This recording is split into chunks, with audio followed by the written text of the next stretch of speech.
The NFL season is here, and the Lockdown Defense Sports Network welcomes you to another NFL season. We are here to give you a front row seat to the pulse of the NFL. Join us every Tuesday night as we break down the latest news, dissect the hottest headlines, and fire off fearless predictions that might shape the future of the league. From the locker room drama to game-changing plays, we're just not watching football, we're living it. As the entire hit squad with young RG Robert Garcia, Coach Mike Dub, the real AG Alex Givens, and yours truly, Coach Defense, joins forces with the NFL Nation Live crew, Ref Guru, Violator, and the Saudi pirate himself, Captain Jack Rackham. So buckle up, because this isn't your average recap. This is the Lockdown Blitz, where the takes are bold, the insights are gritty, and the passion runs deep. Let's go.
To all my heavy hitters and lockdown defenders, welcome to the Lockdown Blitz. I'm your host, Coach Divas, alongside with me, the hit squad, young RG Robert Garcia, Coach Mike Dub, the real AG Alex Givens, and the NFL Nation Live crew, Violator, the man and myth and man himself.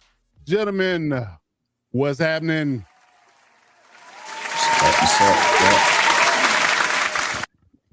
What's good in the hood? What's real in the field? What's happening out there, man? It is one step closer. We are 4 teams ready to go, getting ready to gear up for this conference championship matchup here, man. And it was another great playoff week, man. And of course, let's go around the room, let's get the vibe, quick check. Young RG Robert Garcia, good brother, what's going on out there? Man, vibes are as high as they could be following a bounce from the postseason. Yes, indeed. Yes, indeed. If you haven't heard, Mike McDaniel is now the offensive coordinator for the LA Chargers. So, yeah, we living good right now. So we doing real good, real big things out here for sure. Coach Mike Dub, good brother, what's going on out there? How you feeling out there? What's going on in Commander Land? Doing good. You know, pretty quiet so far. You know, still trying to fill some holes on the coaching staff and everything like that. So right now we're in draft mode and we're just trying to wrap up the rest of the season and go on from there. So obviously it's a new coach in our division. Hate to see him being there. It's a tough guy and Harbaugh going with the Giants, but hey, listen, we'll keep this thing rolling and try to pick up the pieces in 2026. Indeed. Ain't nothing but a thing, Dub. There it is. Indeed. The real AG Alex Givens, what's going on over there? How you feeling in the Chiefs Kingdom today? Hey, I'm feeling the same sentiments as Dub. We're in draft mode, slash down to get over the cap, and see what kind of additions we're making in the draft. But other than that, it's been a pretty sweet time to be a football fan. We've had 2 pretty pristine weekends of watching games across college and the NFL. So excited to see what this championship weekend has. Indeed. Violator, the man, the myth, of legend himself. Good sir, how you feeling out there? Feeling fantastic. Listen, congrats to you guys on nabbing McDaniel. I was hoping we could steal him for an OC, but hey, kudos to you guys, man, for nailing that down real quick. So, but I'm feeling good. We got a close-up look with our first pick, and I hope they don't screw that up. You're right. You talk about a weekend of championship football. That college game reminded me of a Super Bowl game. I mean, all out slugfest, heavyweight championship, all the celebrities in the house. Hey, it don't get no better than that, man. Yeah, down to the wire too. Down to the wire. They didn't wait. The sick touchdown run. That was like movie-esque. I'm like, damn. Yes. That was Friday Night Lights right there. Yeah, That's Mike Winchell, you know. This is where the college football playoffs being expanded really prevails when you get a 10 seed Miami make it to the bowl, make it to the Natty, a home game, quote unquote for them. Mm-hmm. I mean, they hit it out of the park. 7th-year QB at the helm. I couldn't help but watching it though. Just feel like Notre Dame should have been there though. That should have been Notre Dame. That's why I said. Listen, the funny thing, really, it's subjective, man, because Miami played like they were number one. Yeah, right? They did. They did. They definitely did. So yeah, it was a slugfest for sure, and we got our money's worth all weekend for sure. All weekend, they can't complain about practically anything that happened outside of that. Maybe that 49ers game was a little bit of a snooze fest, but that was one of those snoozes there. It did get an opening kickoff. That was sweet. That was as exciting as it got. Yeah, right. That was the crux. So that was the climax of the whole night for that game. Yeah, they peaked in the first kickoff. There you go. Crazy. But yeah, man. So this weekend was not without controversy, man. So we're gonna get into our first segment of the pod. We're gonna get into some headlines. Hit Squad headlines. All right, so we're going to talk about this Denver Bills game because there's a lot of buzz going on around the NFL league, the social media platforms, the analysts. A lot of people got a lot to say about that controversial call that happened, and then we even got Ref Brewer to chime in on this over social media airways, and I'll give you his take on how things went down and what his overall synopsis was. But yeah, it was interesting to say the least. I mean, they definitely decided to put their nose into the game at the wrong time for my money. But that's the NFL ref sometimes, man. You just gotta take the ebbs and the flows with it. But it was a rough one. It was a rough one, and I'm going to show you some still images first of what transpired and what unraveled in the playoff officiating for the divisional round. There was a controversial interception / catch between Brandon Cooks and I want to say it was Nate McMillan. Yeah. So there was kind of a bang play where Cooks came down with the ball. Initially, it looks like they wrestled with it, then doing the ground, and McMillan came away with it, and they awarded him the football, which set the social media waves in a blaze for sure. So here's the stills images of it, from top to bottom. And I find it interesting in this particular situation for my money is because in practically every case pass, in baseball and NFL, they say the tie goes to the receiver. Yes. So if you can see in the first still, it appears that Brandon Cooks has the ball and the knee is down. Then McMillan falls on top of him. They got the simultaneous possession once he's on his back after his knee was down. Then the third still, you can see on the bottom left here, they're still wrestling for it. And then when McMillan flips over, he is in the momentum and is tugging at the ball, jars the ball loose from that perspective. Great. So it's a crazy stretch of events. And I'm going to actually show it to you as well in a kind of a still image. We're going to show you that real quick here. Let me load that up here. But yeah, it's just the overall interesting, layout and how they officiated because, I've seen even DBs, much as they hate to say it, they look at it from a perspective that they, they never seen it called in the DB's favor. They really didn't understand it. It was very weird to them that they ruled it in that fashion. So, so I didn't really get it. It's just interesting that they decided to call it that way at that particular point in time. Amongst other things, just a lot of weirdness, to say the least. A lot of weirdness, but yeah. Let me see if I can find the file. But yeah, let's go around the room and let's get everybody's opinion on why I find the file. And give me your opinion on it. Let's start with AG. How you feel about this particular call? What did you think about it in real time? I know we're all watching the games. Yeah, man. So as I think I said in our chat in real time, as quote, an offensive minded guy, and a pseudo Bills fan during that game, I 100% thought that was a Brandon Cooks catch. And even seeing it, I was like, I don't really get how they can call it not a catch, but then a pick by the the standards they're supposed to look at. And I don't know if it was just, and I'd be curious to see what ref has to say about it. But after it was all said and done, I kind of assumed it was one of those things where it was called the pick, non-catch interception on the field, and they couldn't really see any evidence looking back at it to grossly overturn it. Because, I mean, looking at the still shots, you think, yeah, he has possession, he's down, but then it's like you don't know what the ball's doing, and as they're rolling over the top and it's kind of covered up. So maybe it was just one of those types of situations. But yeah, I thought it was a catch, and I was also perplexed as to how they just gave it to the Broncos. My only explanation could be that it's all fixed for Denver to win. Yeah, they didn't plan on the injury though. The football gods didn't. Right, that part. That part. I heard it for 8 years, so yeah. Shoes on the other foot now. Indeed. So that was definitely something that we didn't expect to get turned in that direction. I can't tell you what they was thinking. Obviously Taylor was thinking. I mean, I don't know what. Yeah, right.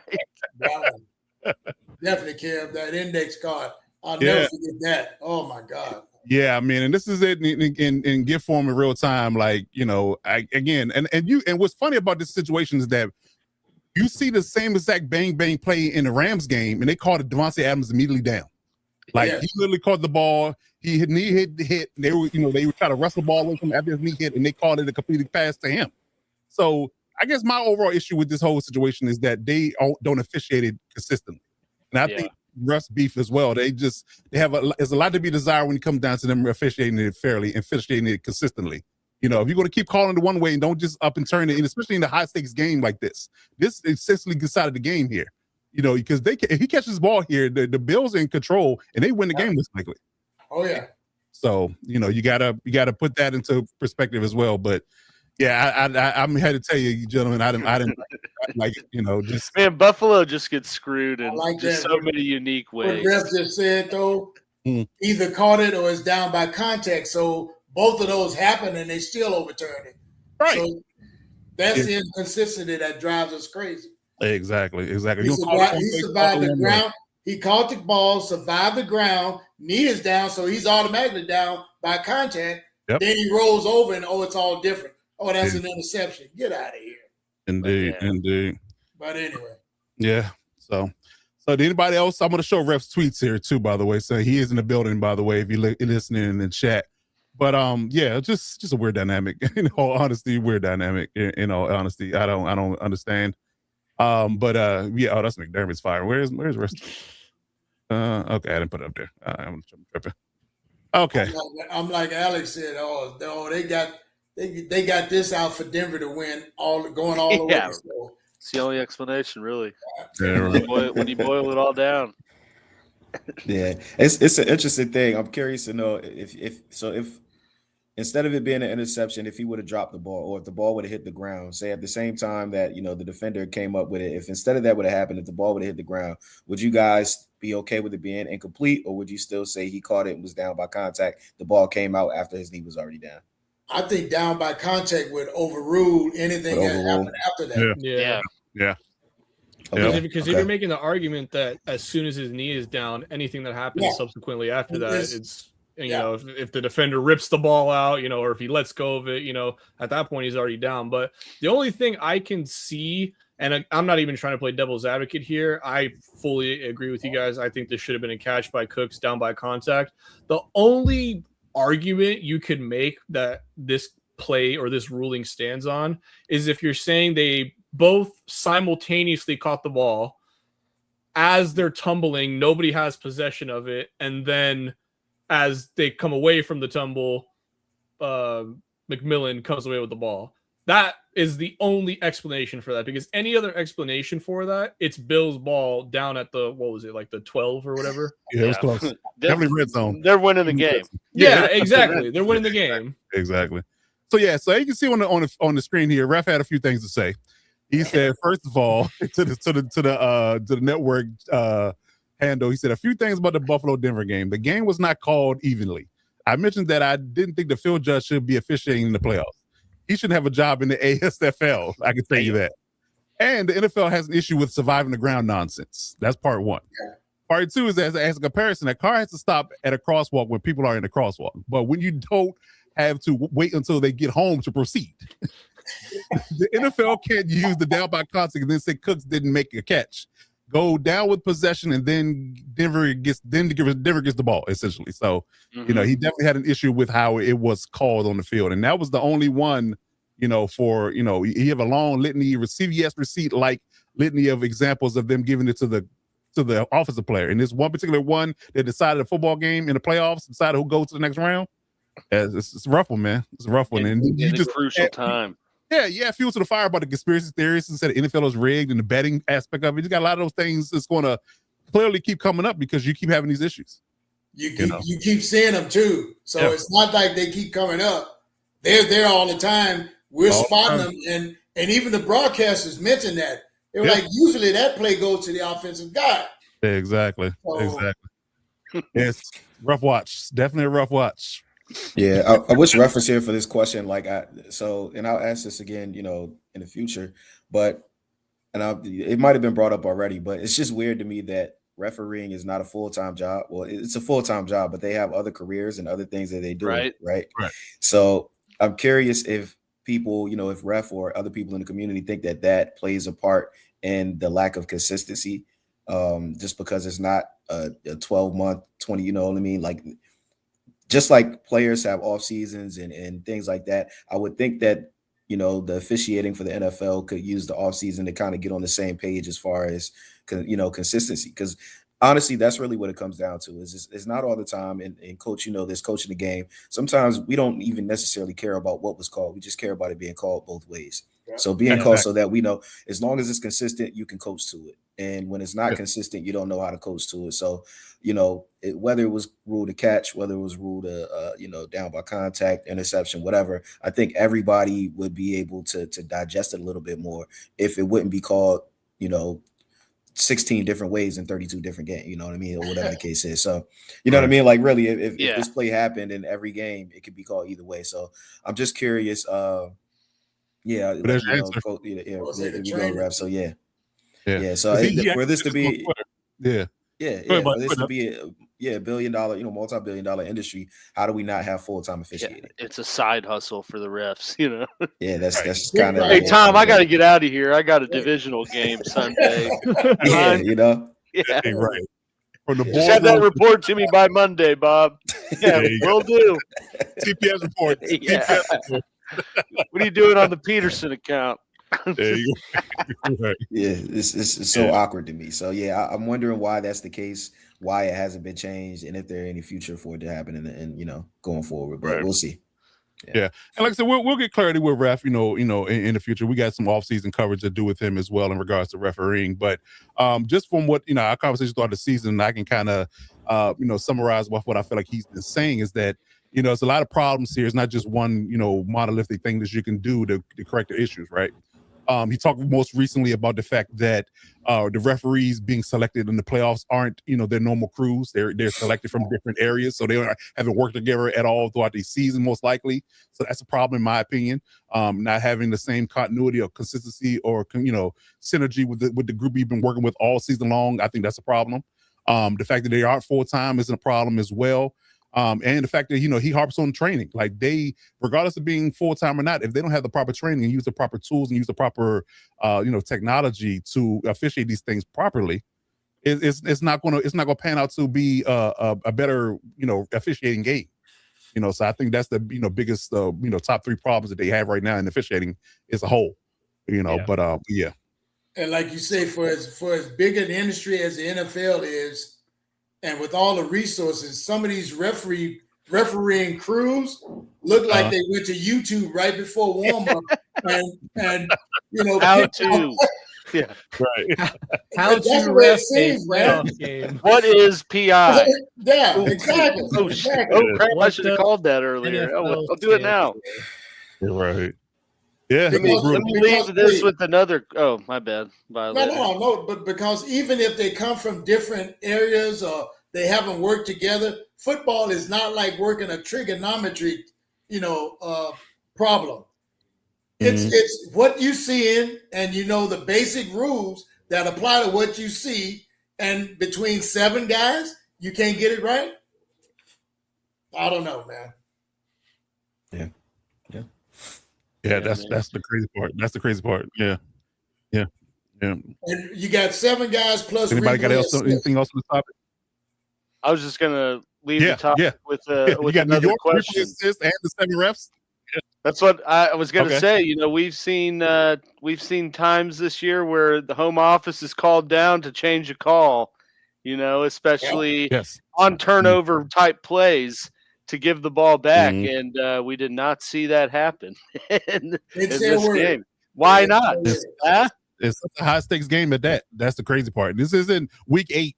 This is the divisional round, win or go home. This is all the marbles in a pressure cooker game. It was a tight game. We literally decided, who can advance. It really put Denver back into it, and allowed them to get the ball back. So, and I think the thing that was most upsetting too was it'd be one thing if the refs were calling the game tight all game long, but you're letting them play for 3.5 quarters, and then Or let me take that back. Really. Yeah, I was gonna say you're letting them play like that for 4 quarters. Then you get to OT and you're like, well, we're gonna switch it up here. It's like, nah, man, you got to keep it consistent. If you're calling it tight early, keep it going the rest of the way. If you're letting them play early, let them play the whole game. What's with this switching up in the middle of the game? I'd be pissed if I'm a player too. I'm like looking at the refs like, hey, you're letting me push them around for 4 quarters, and now we get to OT when our money needs to be made, and now you want to call exactly. Yeah, that's the problem I have. And as a player and a coach, I would have a problem with it on both sides. And I get it. Now we're going to talk about him next, but Sean McDermott had a right to be mad. Because they expedited the review. They didn't because all turnovers are reviewed clearly, so they had to be reviewed. Somebody reviewed it. So I'm going to say that the NFL at least kind of looked at it, but they didn't essentially look at it because we can see from the replays in the slow mo that we watched, it was way more nuanced than just outright just going what was called on the field. Right. So that's the problem in itself. So you quickly, brushed it off and reviewed it, just kind of brushed it and said, we're going to go with what was called on the field, trying to make it seem like you're right. You want to keep it going as far as you being right with the call. And then, the fact that you didn't, you didn't look deeper into it. And the players, like you said, we've been hand fighting, pushing, shoving, doing all this kind of thing. And I'm thinking the game's going one way and he's been officiated one way, and you completely pull the rug out from under me, in overtime of all places. It seems shady. I mean, if I'm Sean McDermott, I'm like, it seems shady. And I'm going to say it, especially why not, stand on it, because he's going to get fired anyway, obviously. So stand on it and say that this isn't right. And they definitely should. They got it wrong, and they should have looked more into it. At least, if nothing else, reviewed it to microcosm level, and then decide. Don't just brush it off as if it was what it was, and we're just not going to review it. Like it doesn't matter. Like it is not all or nothing here. It's really a lot of money on the line. So jobs are on the line. Clearly, yes, clearly, clearly, exactly. And speaking of that, talking about people's job on the line, is then, Sean McDermott got fired, behind this. And I think he knew it. And I think that, because this is rumblings. We did rumblings that he was going, if he didn't get it done this year, he was going to be out. And I think he knew that. And I think Josh and them knew that. And that's the reason why they were so upset about it after the fact. They just knew that things were going to be different, things were going to change. So, Josh Allen, obviously upset at the podium. Deion Dawkins, McDermott hot with the media. So they knew that, with it being so wide open, them being, have a clear path to the Super Bowl, and them feeling they got robbed, although they did, didn't do themselves with any favors with 5 turnovers. Exactly. It's a rough one. So, y'all tell me how y'all feel about this firing. Like I said, we definitely called it throughout the season that, if it did, land anywhere but the Super Bowl, it might be a changing of the guard, So give me your takes on this particular conversation, and, what do you think the next move is for them? Let's start with RG. Yeah, this is a rough one because this is similar to the Ravens and Harbaugh and Steelers and Tomlin. The Bills, up until Sean McDermott got there, and then a year later, Josh Allen, had just a history of misery in the postseason. Stemming back to those obviously 4 Super Bowls in a row, not winning a single one, nor would wide right. I don't even have to bring it all back up, but up until that point, like I said, it was a history of misery. McDermott comes around, breaks that 16-year playoff drought, and then he gets Allen. Rookie Allen is pretty raw. There's a lot of potential there, though, and you could see the potential there, absolutely.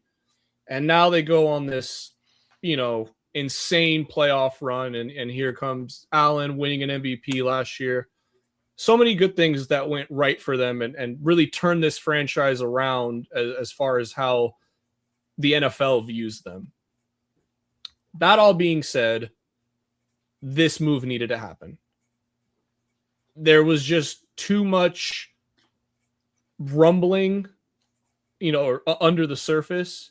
And when your offense isn't the reason and your head coach is a defensive-minded guy, I mean, it's like going back to, again, the Lamar and Harbaugh.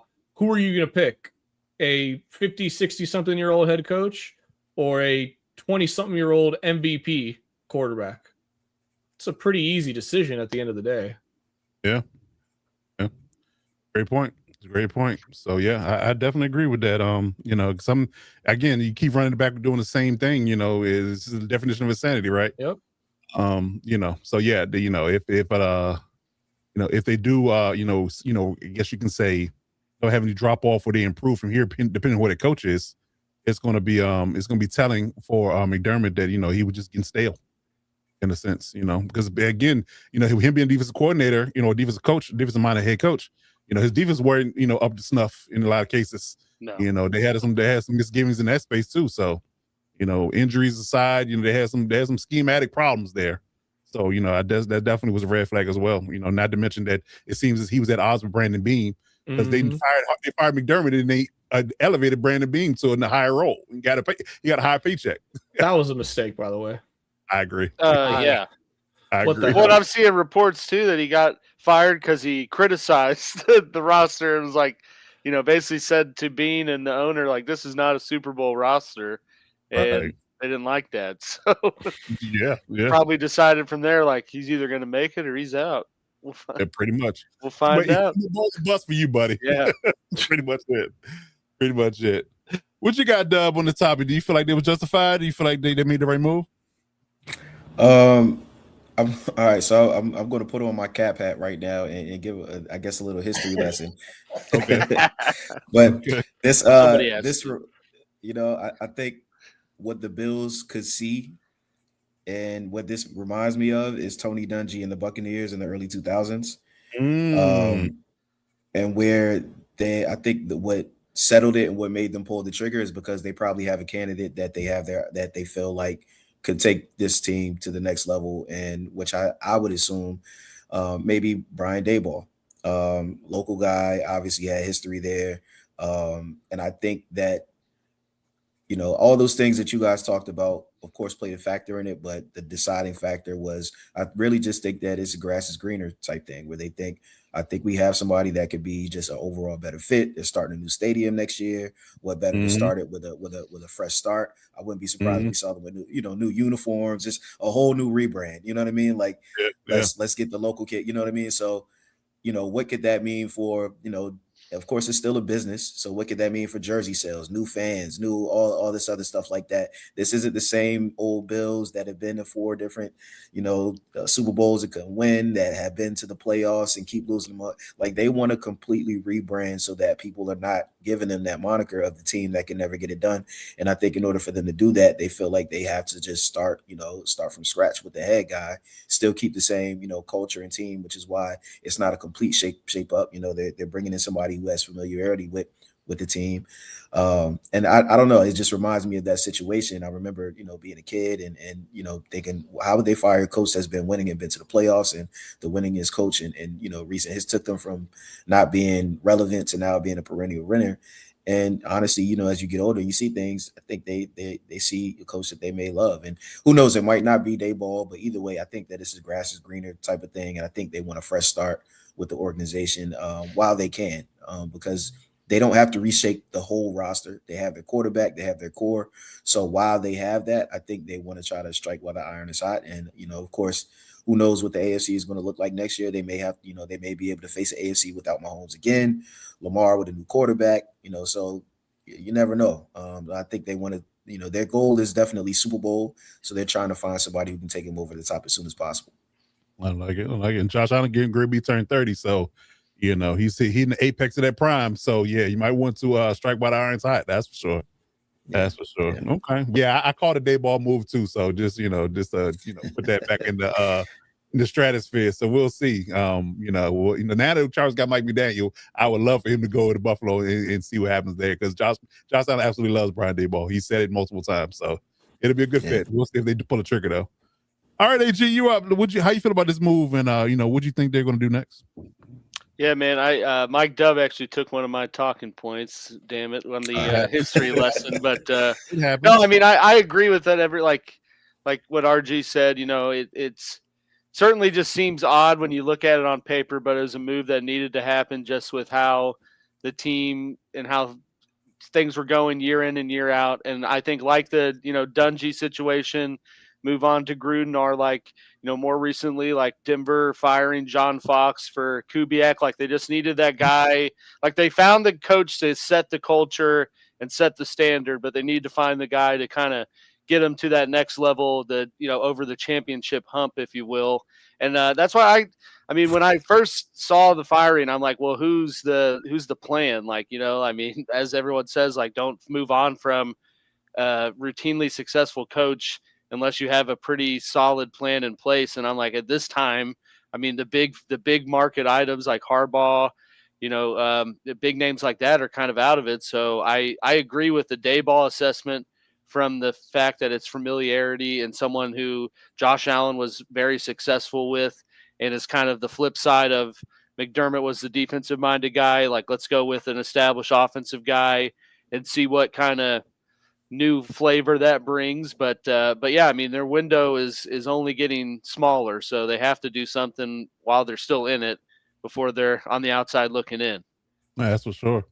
I'm even okay with the idea of elevating Joe Brady, because he's in line for a head coaching gig. They're interviewing for a head coaching gig, so why not keep him in the house and keep him and Josh together and just elevate him to OC and head coach, and him finding a teaching OC that he can groom and find a defense coordinator and go back to work.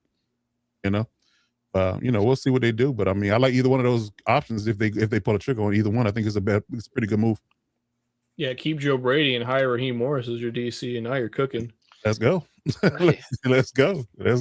I mean, it's definitely got to be the best available job now. No, I mean, between them and Ravens, but the Ravens. I guess it's pick your poison. Which MVP quarterback do you want to work with? But yes, I think that's 1A, 1B, and then the Steelers will be 2 in that conversation. Yeah.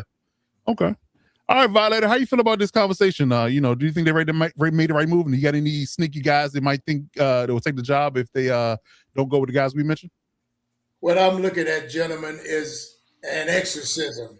Oh, yes. With all the talk about not having, Lamar, Mahomes, and Joe Burrow in the mix of that playoff championship and making that next step, and all the pressure from the fan base, because that's where I was hearing it from all season, from the fan base, that this guy ain't getting the job done, but they've been successful now, but that wasn't good enough. So be careful what you wish for. To me, it was an exorcism, and it's easier to move a coach than your all-star player. That ain't happening. Yeah. So he was just that head that had to roll. They'll figure it out. But they had to do something to like put a pacifier in the fan base mouth, so to speak. That's just the way I'm looking at it, man. But I hear you. And like I say, talk about Brian Daboll, who's been there, who has that relationship with Josh Allen, but that guy's been there, and you've got qualified guys. Joe Brady, I'm talking about. Just promote him. Now, this other guy that got promoted to VP president of football operations. Like, Yeah. what the hell was that? That's a title. That's giving him a raise that puts a pelt on the wall like we're doing something. But I was hearing that McDermott was on the hot seat way back early in the season from some Buffalo fans. And I'm like, but you guys have got a good team. I'm looking at our team in retrospect to theirs. What the hell are you guys complaining about? Only thing I saw in their armor that was weak was the defensive side of the ball. And maybe that was why he was on the hot seat, so to speak.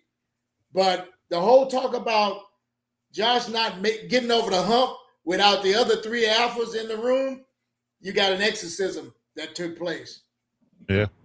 So we'll see if that worked, if they got all those bad spirits out. We'll see come next season. I definitely agree. Coach is usually the first scapegoat, That's the process before you start running out of excuses. And it goes to the guy you paid the money to. Yeah. Not the head coach, though. That's, especially a successful guy. And I'm like, wow. I was kind of thinking, too, as I was talking about, which of the jobs is more attractive. It's like, I mean, how many times in league history have we seen two teams that are consistently in the playoffs and have MVP quarterbacks are in search of a new coach? Like, I feel like this is like uncharted waters. Yeah, you might be right. And I feel like all some ripples around the league. Trust me. I feel like all three of these head coach openings happened differently too. Like Ravens, it was he didn't want to keep, or they wanted him to get rid of his OC. He stuck to his guns, so they said sayonara. Tomlin, mutually or stepping away to pursue TV or whatever he wants to do. I feel like really in this case, this was a straight up firing, because Josh Allen has to carry a boatload of blame for this. 4 turnovers. You fumbled the ball 3 times, lost 2 of them. Yeah. I mean, you lost to a second-year quarterback. Now, I feel like nobody had this been Herbert, Mahomes, Lamar, any other of these superstar quarterbacks, Matt Stafford, any of these other big guys, if they're losing to a second-year quarterback, they are getting ridiculed to no end. That way too, exactly. Yeah, when they turn the ball over 4 times, 0 ball, including a points. That was a 6-point fumble, taking yourself out of field goal range and giving the Broncos the ball in field goal range. That part. And that goes to David Tyree's question about Josh Allen and Lamar Jackson not being able to win big games. I mean, you got to wear that. I mean, they hammer, you and I both know, RG, they hammer Herbert for his playoff performances. Every time, people will question and ridicule Lamar winning his MVPs. And I still stand on the fact that Lamar got robbed of that third one from Josh because they wanted to give it to somebody else. Yeah. They just wanted to see a fresh face win the award because they was, quote unquote, tired of the LeBron treatment. The same guy winning the award. So I feel like, you can't have your best statistical season of your career after winning 2 MVPs and lose it to a guy that had a lesser season than you. So I think you need to wear some of that blame. So to that point, they have issues winning big games. And I think that anybody outside of you, if your name isn't Joe Burrow and that miraculous Super Bowl run he made, although he didn't win it, Matt Stafford or Jalen Hurts or Mahomes, those 4 guys, they don't typically struggle in the playoffs. They're the only ones that don't.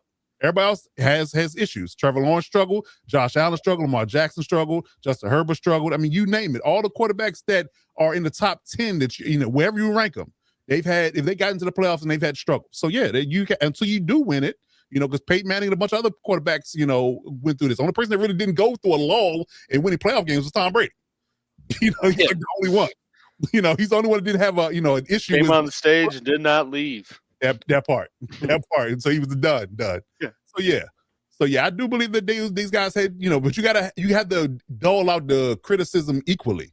You can't have Josh Allen be your darling and say he's above reproach, but all these other guys aren't. That's a problem. That's definitely a problem. So you ask you the question, David, it's definitely an issue, and they can't win games until you do it. And again, you can't keep running this whole Superman thing back with Josh Allen either. He's not getting any younger, and the more hits he takes, the less time you're going to have him. You thinking you might get 2 more years out of it? Might be 5 at this rate. Not at the rate he's running. Maybe and, 5. I mean, maybe 5. But that cape's definitely got some holes in it, so he don't fly as much. And, right, exactly. It definitely get some chinks in that armor for sure. That's for sure. So yeah, we'll see how things roll. But yeah, I got anything else on this topic before we move on? Good luck, McDermott. No. Somebody's gonna pick him up. Yeah, that's another thing. Yeah, so I think he'll find a job. It's just a question of who. I mean, he might be a lower end team. He might be DC somewhere. Yeah. DC will coaching the Browns, but yeah, maybe the Titans. Or no, never mind. They got solid now. Yeah, maybe the Cardinals. Maybe the Cardinals. Yeah, right. You think they fired the wrong guy, Josh? Really? You think they should fire the GM? I think probably, or both of them. Yeah, I was gonna say, bro. I don't know how can you come away from a season and be like, this was a failure. We're gonna fire this guy because it was so much of a failure, but somehow this guy gets a team. Right? Yeah, you get a promotion. He gets a promotion. Yeah, he gets a promotion. That's crazy. And like he calls, I can see like the owner calls them both in. They're both like shitting their pants. And he's like, Brandon, you've done a great job. You're now the VP of whatever. Sean, Sean, clear your desk. In the office, though. You got some politics. Yeah, in the office. Yeah, he's got some blackmail or something. Well, whatever he's doing, he got some emails. Yeah. Listen, whatever he's doing, Joe Shane taught him. Because how the hell is Joe Shane? Seriously. Yeah, how the hell to the point he's becoming a sticking point of hiring a Hall of Fame coach. And you're getting news of like, yeah, they haven't finalized it because of Joe Shane. I'm like, what? But he still wouldn't fire him. Like they made it so they worked it out where he reports tomorrow. So he don't report to Shane. He reports tomorrow, but he's still there. Did you guys see the press conference introducing him and Joe Shane just like it just seemed so awkward. It was. Like I know all you guys know this man wanted to be fired, but we're really glad to have him. Right. Yeah, exactly. Yeah, that's a good one too, David. If Vrabel probably damn near going to be in the Super Bowl in 1 year, is a definitely 1 year as well. That's the fork in the road that we're at with Buffalo because I mean Tennessee was consistently in the playoff. I mean hell they were 1 win away from the Super Bowl with Vrabel running them. Yeah. And now they're looking for their second coach, since firing him. So just to show you the dysfunction that is protruding from Tennessee. They put the funk in dysfunction. That's there we go. Yeah. And nobody has patience anymore. That part. That's it. No time to build anything. You got to be successful early, and then that buys you maybe a year. You got to walk in with what did Parcells say back in the day? Yeah. Parcells had a line. Yeah. You got to let me pick out the grocery if you want me to, cook the food or something like that. Yeah. Now you got to walk in with the dish already made on the hot plate. Yeah. Microwave. Yeah. You got to walk in with 10 wings in your pocket, or you're fired. That's it. Look, you made me think about Coach Carroll with that speech, that rah-rah. I always win 10 games. Oh, my God. That did him in right there. That it did. For sure. Okay. All right, so let's break down these divisional games. Let's talk about the playoffs in its entirety. So we're going to get to, I think we talked about the Broncos game in nauseum already, so we'll just skip that one. As you know, with 33-30, the Broncos pulled out the victory, but Nick's got hurt, so they're going with Jared Stidham against the Patriots. So we'll talk about it in a minute in regards to how we feel about that. But let's start with the Patriots. Talk about Vrabel and the Texans, right? They rattled CJ Stroud's cage to 4 interceptions. So Talk about brutal, man. Talk about brutal. But yes, let's talk about the Texas game first and foremost. Let's lead off with that. RG, tell us about this game. What was your overall takeaway from it? We'll piggyback off what you're talking about. Yeah, I got 2 major takeaways from this one, and one of them's kind of obvious. One of them kind of was cemented in this game here, and they kind of go hand in hand. So the first one is CJ Stroud is absolutely trash in the playoffs. Yeah. Minus his I don't even know if you got to put that caveat on it now. I was gonna say minus his first playoff game because he legitimately did play well in that first wild card game. That's savage. Have you guys seen the meme of them it says CJ Stroud in the playoffs and it's Whoopi Goldberg? Have you seen that? Dude, that's so savage. Right. Did they put Russell Wilson's head on his body too? Did I see that? Yeah. They're doing him dirty, man. Russell Westbrook, Russell Wilson, one of them. Dude, Yeah, it's so bad, and I never want to hear anything about Herbert throwing 4 picks in a game. He didn't throw them in a half. All right, he might have spread them out throughout the entirety of a game. Right. I mean, you basically put your team away doing that in a half. I know people are going to bring up the Jacksonville game. Shut up, all right? We're not talking about Jacksonville. Cap's not here. He might be all right. Yeah. That was Trevor Lawrence's game. He threw 4 picks in that game. No, I'm saying, but he threw because I'm saying you can't throw 4 picks and a half and expect to come back. But again, we're not going to talk about it. Again, I mean, it's just inexcusable. I mean, if the Texans get any semblance of offense, any, they are Super Bowl contenders and probably favorites. Yes, if we're being totally honest, I'm taking them over. I'm taking them over the Seahawks if they have a competent offense. I'm sorry. Yeah. And my second takeaway is this Patriots defense is for real, and Mike Vrabel is a hell of a head coach. I respect. I listen. I wasn't, as Shaq would say, I'm sorry, Mike Vrabel, I wasn't familiar with your game. Facts. I gotta give respect where respect is due. He definitely has befuddled the last 2 opponents he's facing in the playoffs, and caps off to him. Because that kid with the respect meme, I gotta give respect where respect is due, because he definitely did it. And it's going to continue. I mean, I don't see him not rattling backup quarterback in Jarrett Stidham's realm, but we'll see. It definitely hurt. Not having Nico was definitely thing. But they had Nico last. I don't know if that would have helped. Yeah, they couldn't run the ball. Thrown 5 picks, right? Trying to force one. Right. Yes, indeed. So yeah, it's an interesting one, but yeah, the Patriots, and again, I kind of shitted on them with their schedule and how light it was and how they didn't face anybody. It didn't matter. Clearly, didn't matter. They definitely showed up, and whoever they facing, they come in and they play, their brand of football, and they're just going to do what they're told. Like, it's one of those things where they're so young, they don't know, any better. Yeah. They're just doing what Vrabel tell them, and it's working. That kind of thing. But it's funny you say that, Coach. They don't know, and they just do what they learned, and that's one of the few teams where you have a new coach in, but they didn't have to reshape the wheel, because it's still the Patriot way. It is. You still got Josh McDaniels there, and you still got Mike Vrabel there. So and there's no telling. I'm sure they probably have other assistants and other people that it's the Patriot way. So as much as we wanted to say, the dynasty ended and all that stuff like that, it's done. But I think that culture is still there. You know what I mean? And we're in the new means trilogy of it. Right. That's it. The Skywalker saga. Right. Yeah. Yeah. We were the prequels to the. It sickens me. Yeah, it's the original. Episode 4 through 6. Yeah. Yeah. So yeah. Okay. All right. So, any other takeaways from this game? Anybody wants to add before we move on to the next? I'm going to piggyback what Robert just said about C.J. Stroud, and I watched him closely because that was my main concern going into this game.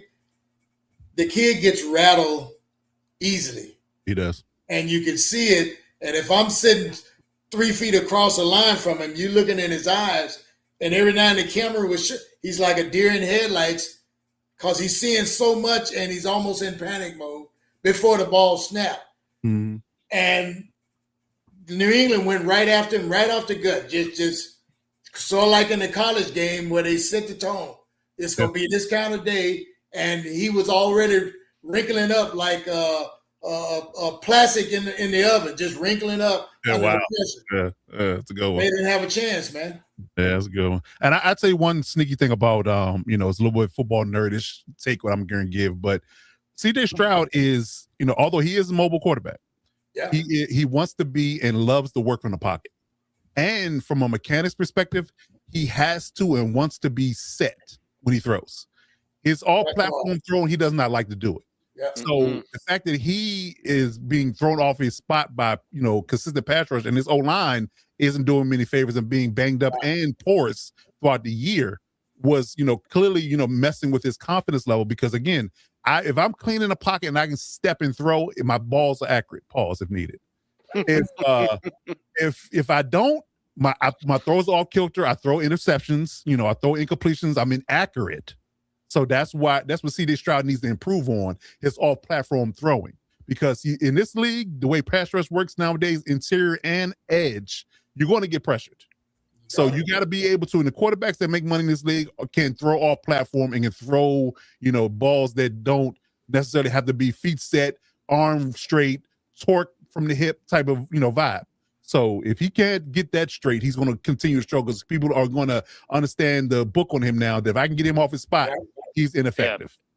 Yeah. And I think they definitely knew that, because you can see it, later in the game too, and they're trying to push the ball downfield and nothing was there, and he'd have to throw it check down, and he wasn't set, and it'd be like a wild. I mean, I couldn't tell you how many times we saw him throw it just high, just a little too high, or just a little too left, and not get the completion. But I think at some degree too, you have to call this, malpractice for the Texans staff, because I mean they had an All-Pro left tackle in the building, and then clearly had what, this was Stroud, is this his third year, fourth year? Third year. So they had 2 years of work to see what type of quarterback he is, and they've seen what he does and decide, let's make our O-line worse and just draft a bunch of fast receivers and see what happens. 7-on-7 right there. Right. With a platform throwing QB, you don't have a mobile throwing QB. You have a platform throwing QB, and you're going to diminish his O-line. That makes a lot of sense. I think David Mills would have performed a little bit better under that pressure. You might be right. I wondered that watching the game. I mean, somebody said it. I think the commentator said it. Say, if he keeps up this, performance, they might think about going with Davis Mills. Just try to keep him in the game. Because he did win us some games when Stroud was hurt. Quick question to y'all: would y'all have started Mills at halftime? I don't know. It's a lot of politics in that. It's a lot of politics. Playoffs. That's making a statement, man. You do that in the divisional game, you're moving on that offseason. And then also, like, if you win that game, you can't gotta go back. Because then it's like, well, what do we do? I think you got to live or die with CJ because he's your franchise guy, quote unquote. So I think you got to dance with the girl. That's probably why they didn't do it. Because it's like, man, if we do, it's not week 7, on the road. I can't say, he's a little banged up. Like, I mean, everyone's gonna know. CJ's gonna know. Like, you bench me in the playoffs. I feel like that's biting your nose to spite your face. Though it's like we're gonna go down with the ship. Even though saying it's right. That's I tell it like it is, right? Yeah, I agree. It is, but again, it's a confidence level thing. It's a personality thing. If you bench, this isn't Bryce Young benching him in the season. This is the playoffs, high stakes, win or go home. If Davis Mills goes out there and balls, you have to clearly start him in the next game. You have to.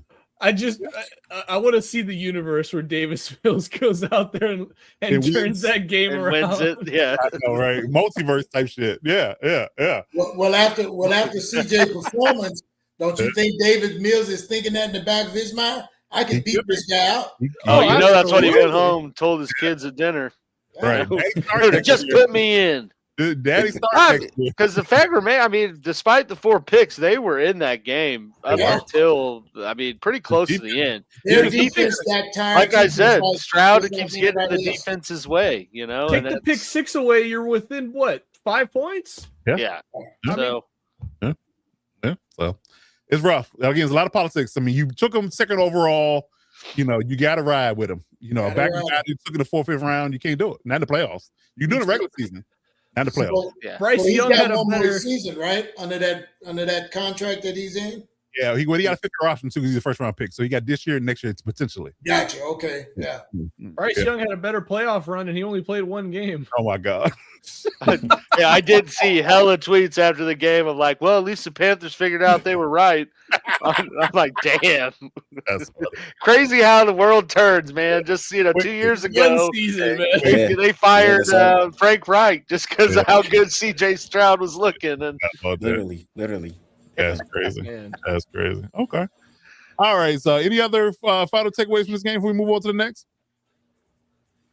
Patriots, I hope you enjoy playing against those trash O-lines because this next one you're going up against is anything but trash. That's for sure. They're definitely going to give you them all that and then some, for sure. All right, so let's talk about the Bears and the Rams. Actually, let's get the nonsense out of the way, Dub. Let's talk. Okay, Come on. Get it out of the way real quick, and then we'll talk about the Rams and Bears at the end. Yeah, I mean, you said it. I mean, it was one of the snoozers.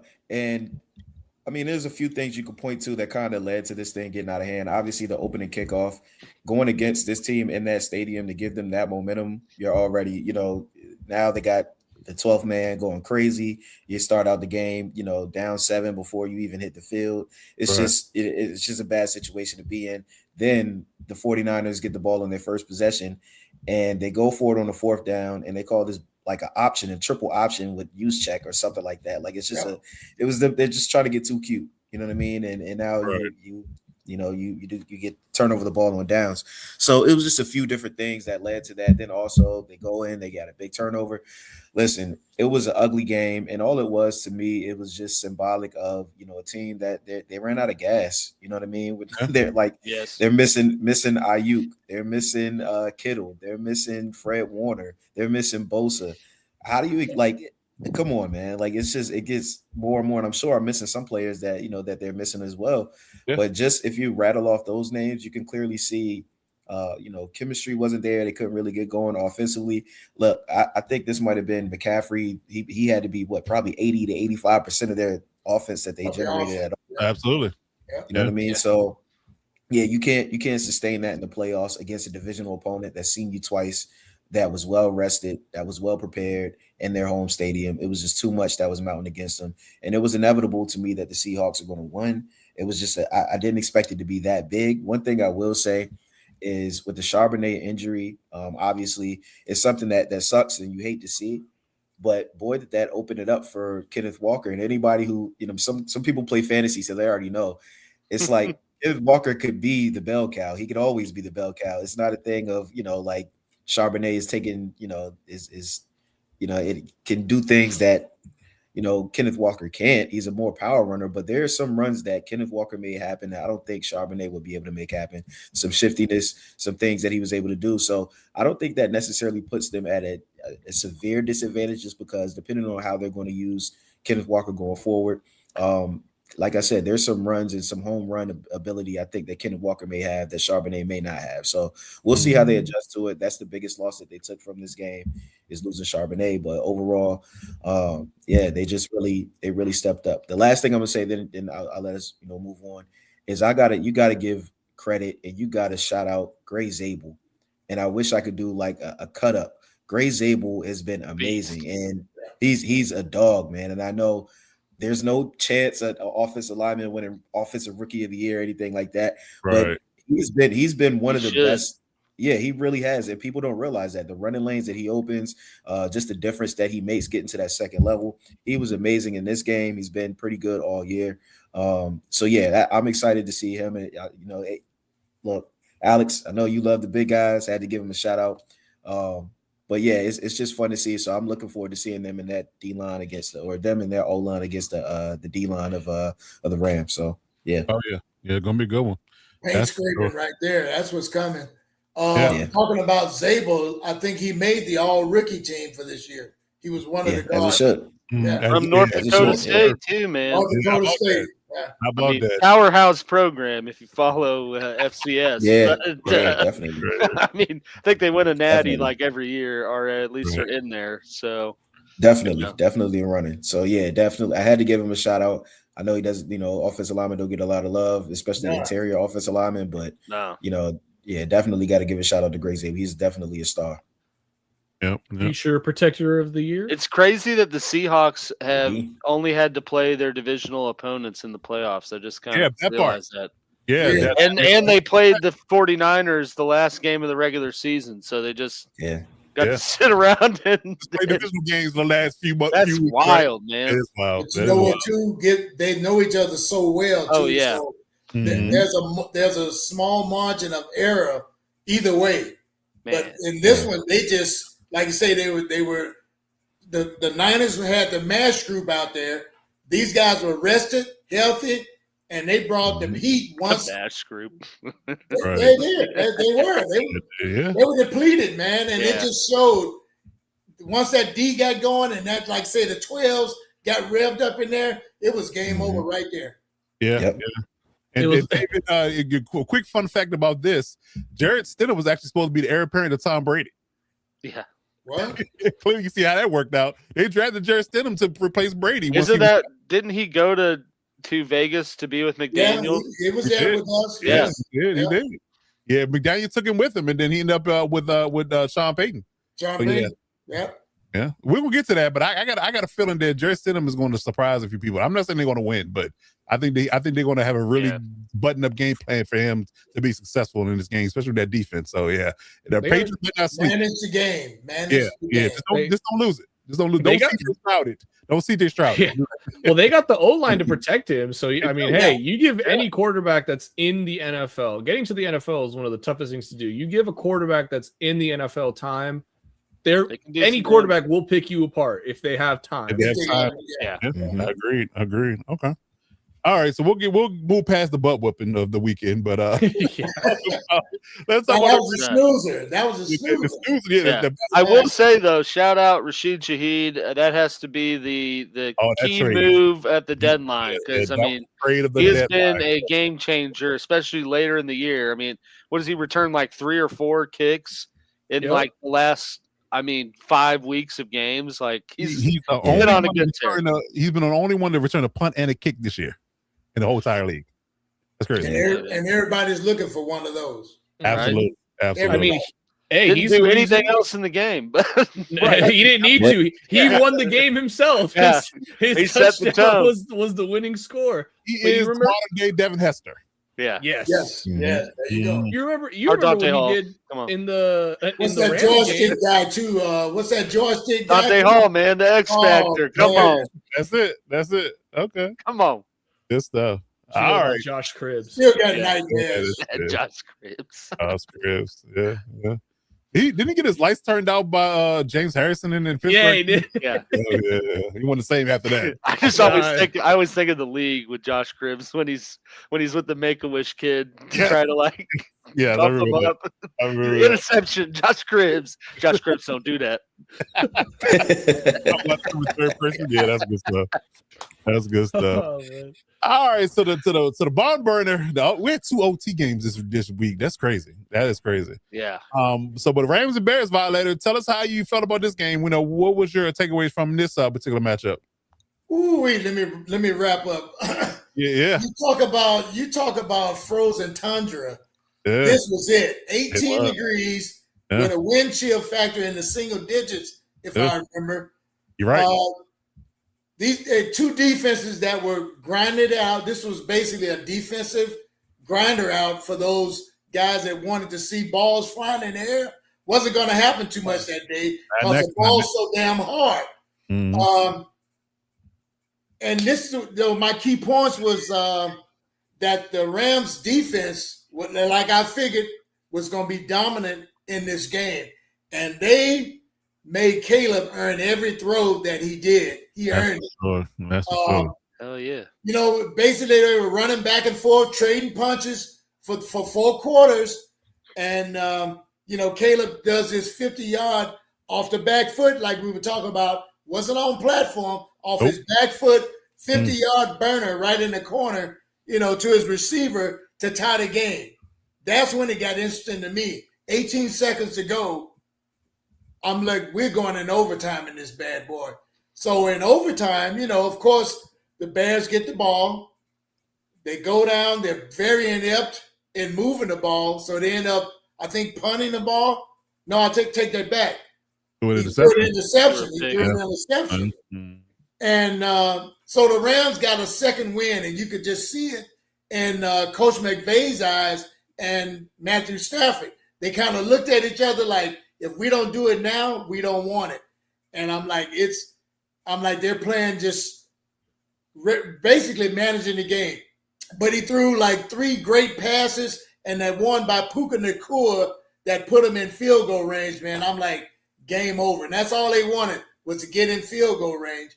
And what's this guy? Mevis? Yeah. Thicker kicker, baby. Brother. Baby. Yeah.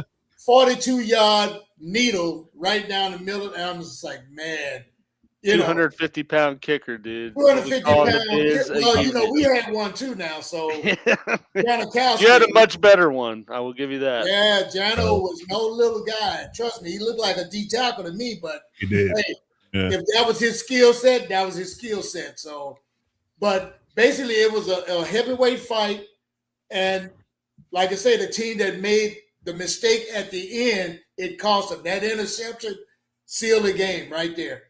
Like I say, so when the Rams got the ball back, they didn't care about how much time was on the clock. Stafford just methodically moved them down the field. Simple little plays, but all they were trying to do was get in field goal range. Once they got in that guy's range, hey, bring him out, and he did his thing, man. But brutal ending for Caleb, like say a Cinderella story, but his glass slippers turned into a pumpkin. And like I said, they got to look forward to next season. Don't know if there'll be any changes, but I'm sure they're going to show up probably the receiving corps. I mean, I thought they did a good job, but like I say, they missed a lot of passes. Some of his receivers dropped a lot of balls that could have helped them sustain drives, man. But the Rams, as much as I hated to root for them, they are a scrappy bunch of guys, man. And like I said, it all came down to coaching because they were questioning some of Ben Johnson's calls during the game, key situational calls. Mm-hmm. And, I had a friend of mine from Chicago call me up during the game, and they were like, why does he keep trying to give the ball to the little running back? And they were like, you got DJ Moore, just get him the rock. But anyway, like I say, they can lick their wounds during the offseason, man. And the Rams, that Seahawks-Rams game, they're gonna have to put new decals on all the helmets after this one. Yeah. Von Brennan, that's for sure. It's crazy that both the Broncos, Bills, and Rams, Bears ended in the same way. You know? With the team driving, not driving, punting. The Bills or Bears throwing a pick and then field goal, but. Yeah, I mean that was definitely one of the most. I mean that was I think the most exciting game of the divisional round for sure. Yeah. It was, yeah, very competitive. I thought it was done the minute Caleb Williams started running backwards, and then he made that throw, and I was like, "WTF did I just see?" Right? Yeah. The only criticism. No. Go ahead, Coach. Go ahead. No, I was going to say the only criticism I had about and I understand this is the Bears game and this is what they do, but there was, I want to say, I don't know if it was the first or the second quarter, and the Bears were in field goal range. It was the first quarter, matter of fact, because I remember we talked about this last year about leaving points on the field, or last week first drive. Yeah, it was very early, and they go for it on 4th and 2 and clear field goal range, and they throw an interception. And it's you just left points right there, and that could have, that could have won them the game. Set the tone, dude. I was like, let's set the tone. Yeah, and I'm like, all right, you just outcoach yourself. There we go. I texted I got a couple buddies that are Bears fans. I was like, well, at least he's getting his interception throw out of the way, and then it's like, he had two more. Yeah. I don't know, Cookie. I disagree. I think his weapons are fine. I just think that we talked about C.J. Stroud a little bit earlier. I think if Caleb had C.J. Stroud's, normal accuracy and C.J. Stroud had Caleb's off-platform ability, they both be elite quarterbacks, top 10 quarterbacks in the league. No doubt. Hard none. Because Caleb misses some layups, but his off-platform and his special throws are next level. And C.J. Stroud, all his layups are good, but his off-platform and his special plays he can't make is a deficiency. So they just both need to maybe work with each other in the offseason and teach each other how to, quote unquote, do those things, and maybe they'll be better off. Weren't we talking about Caleb last week, how he's so dangerous when he's off platform or when he's yes. And he shows it all the time. That. That's for sure. That's for sure. I think that's what makes Caleb such a scary quarterback down the line and I mean that in a good way. Scary as in he has the potential to be otherworldly, is because he does the things incredibly well that you can't teach. You can't teach a guy to run backwards 10 yards and throw a 50-yard dot off his back foot. You can't teach that.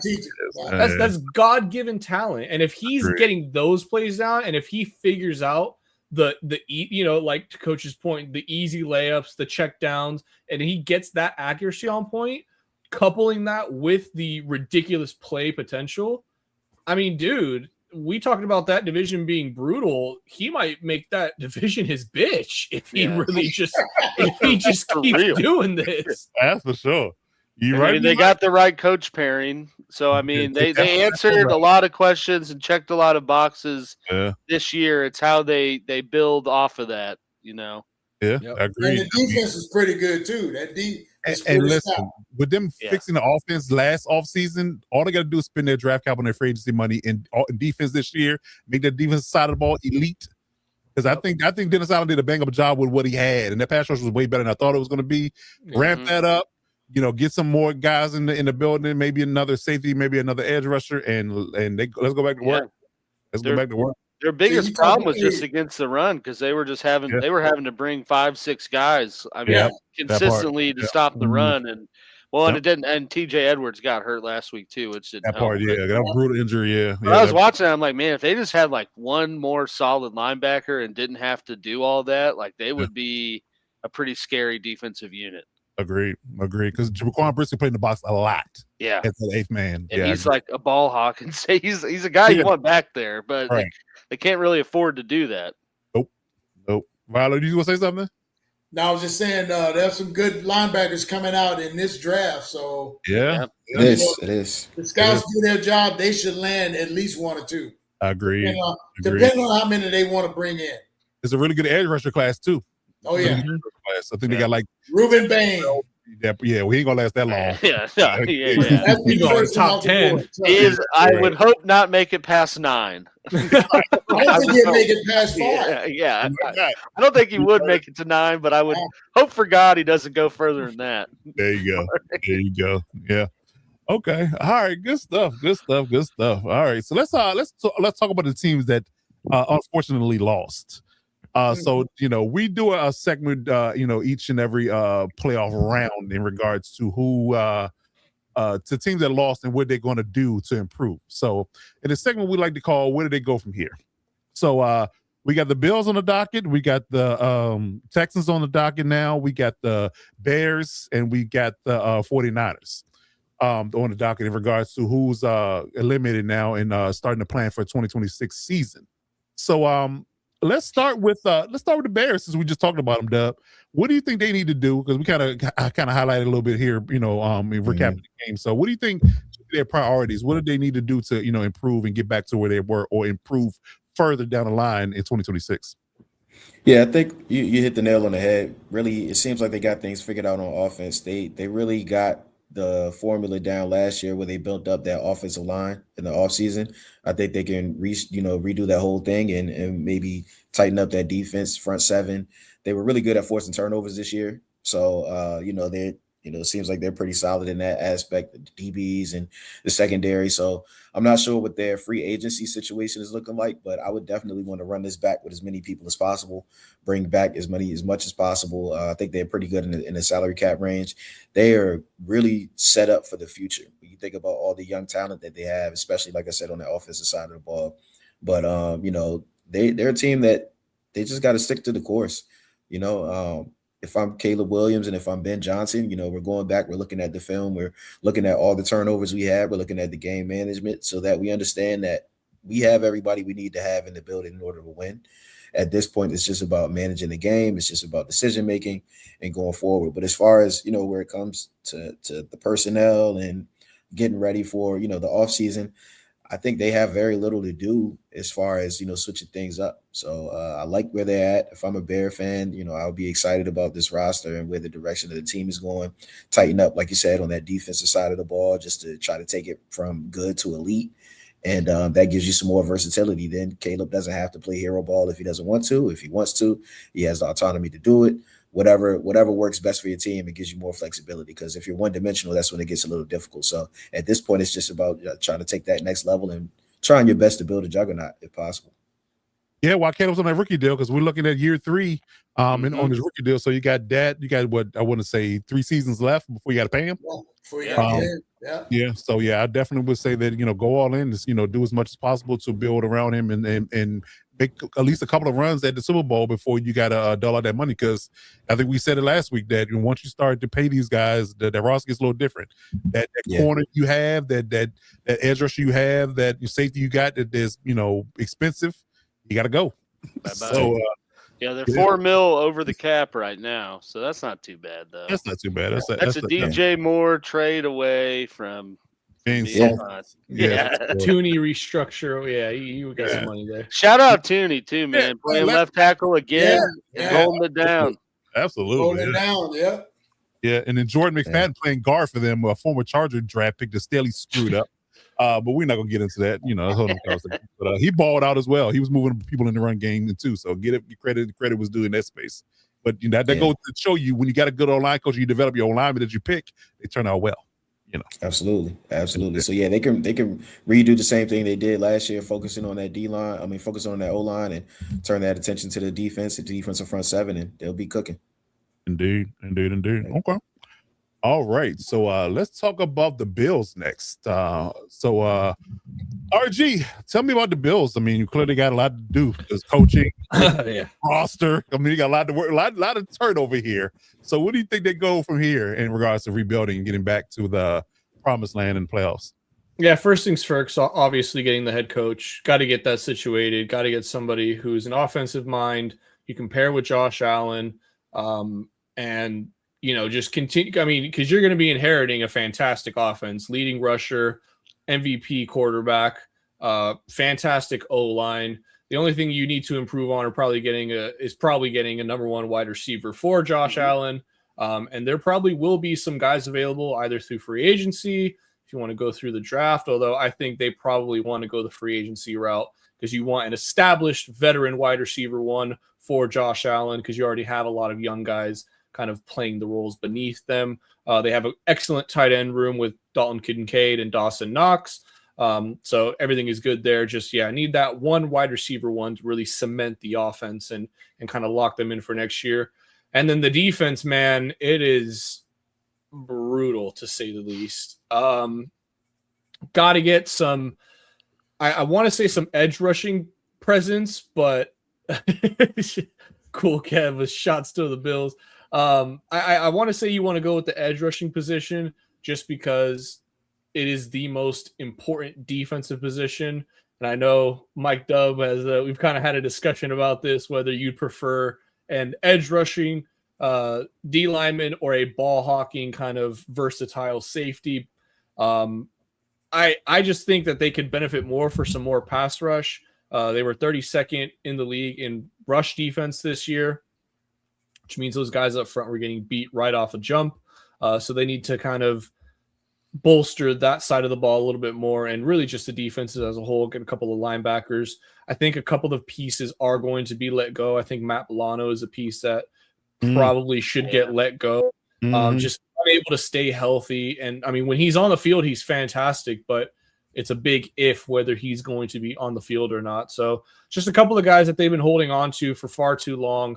I think it's time to, move on. And with the new regime, you'll definitely see a bit of a turnover with this roster. But as long as you got that quarterback, James Cook is no slouch whatsoever. I think this team will be just fine. But, hey, you got your work cut out for you now because it ain't no more cakewalk in this division. No.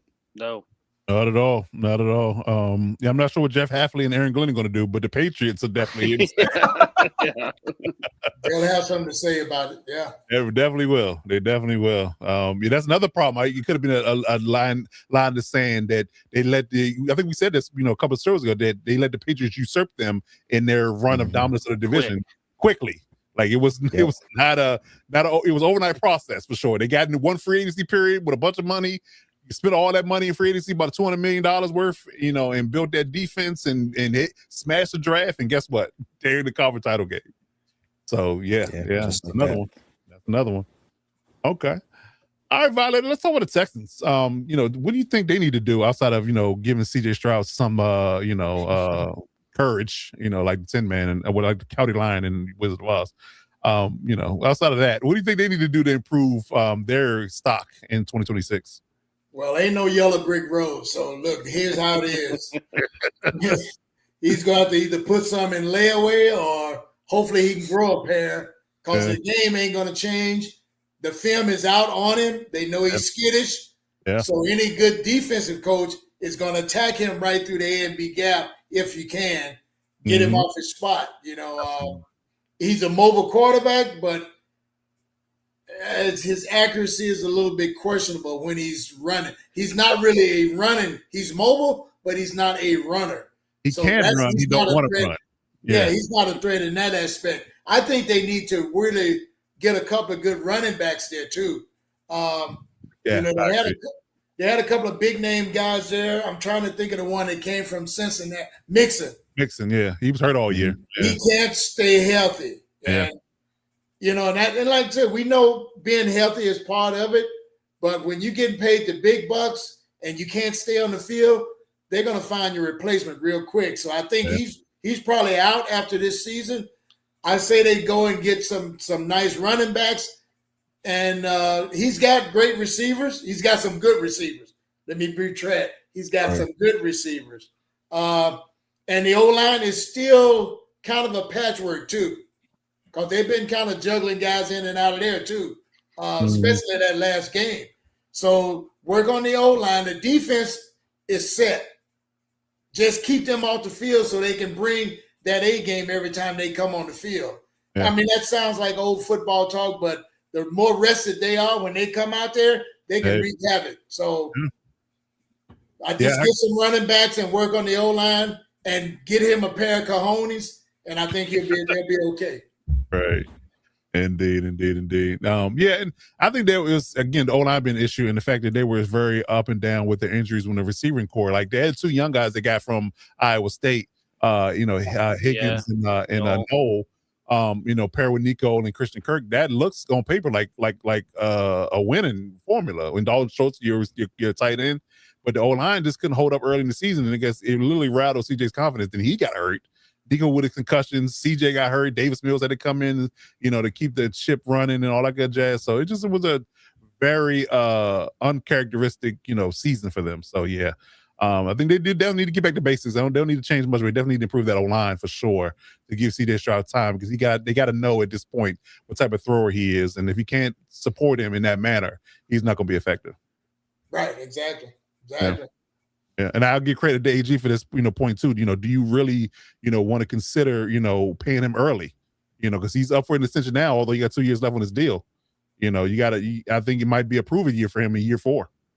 I could see that coming too, because either you prove it this upcoming season, or Mills will be the guy going forward. Yeah, or someone else. Somebody else. Yeah, but Mills is right on his butt cheek right now. Like, hey, you screw up again, I'm the guy. So it just might.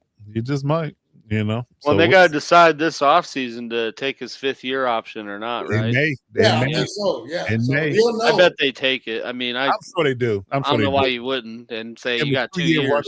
2 year runaway. Yep. I mean, that's the best way to keep the defense intact. They don't need to do much with that. No, leave them alone. They're good. Leave them alone. Why he's on a rookie deal? Keep that defense intact and let him keep the hunt. I mean, that's for sure. Okay. All right, so let's talk about the 49ers, AG. Tell me what they need to do outside of staying healthy. Yeah. They got, honestly, looking at it, I mean, that's certainly a big part of it, taking the conspiracy of the electromagnetic field or whatever the hell it is that they practice right by aside. They got a lot of questions, in my opinion, for 2026. I think someone had just commented earlier. I mean, they lost another coordinator, or re-lost a coordinator, I guess I should say, to Robert Saleh, who, I mean, did turn their defense around. And I would argue, but for him being there, I don't know that they have this type of season that they had, because I agree. They were very, very banged up on the defensive. I mean, across the board, but especially on the defensive side of the ball, and still looked pretty solid. I mean, hell, we're in a position to have the number 1 seed. I don't know many other coaches that could turn that type of chicken stuff into chicken salad. You know what I mean? There you go. But I mean, yeah. So you got, who are they going to bring in to kind of keep the core together and get that same type of success? What kind of durability are they going to have out of Christian McCaffrey after the year of usage that he just had? what's going to happen with Trent Williams, who's a pending free agent and is, been linked to retirement for 3+ years now. Yeah. So, I mean, a lot of questions there. On top, they got a lot of key contributors that are free agents. You look at like Jawan, I mean, basically all their receivers outside of Ayuk, who they, voided all his guaranteed money. So I don't know that I'd call that a good pairing right now. But essentially all their receivers, a lot of 2/3 of their starting O-line, some big-time D linemen up front. And both their punter and kicker. So I mean, they got a lot of question marks there. They got cap space, so they're good there. But I think the big ticket items is they got to address wide receiver. What are they doing for the future? I think they probably move Ayuk and try to leverage that into some early draft capital to get a bona fide long-term replacement for Brock Purdy to build with, because I mean they're kind of aging out that first core. And now they got to get that new core to go around Purdy because they did pay him.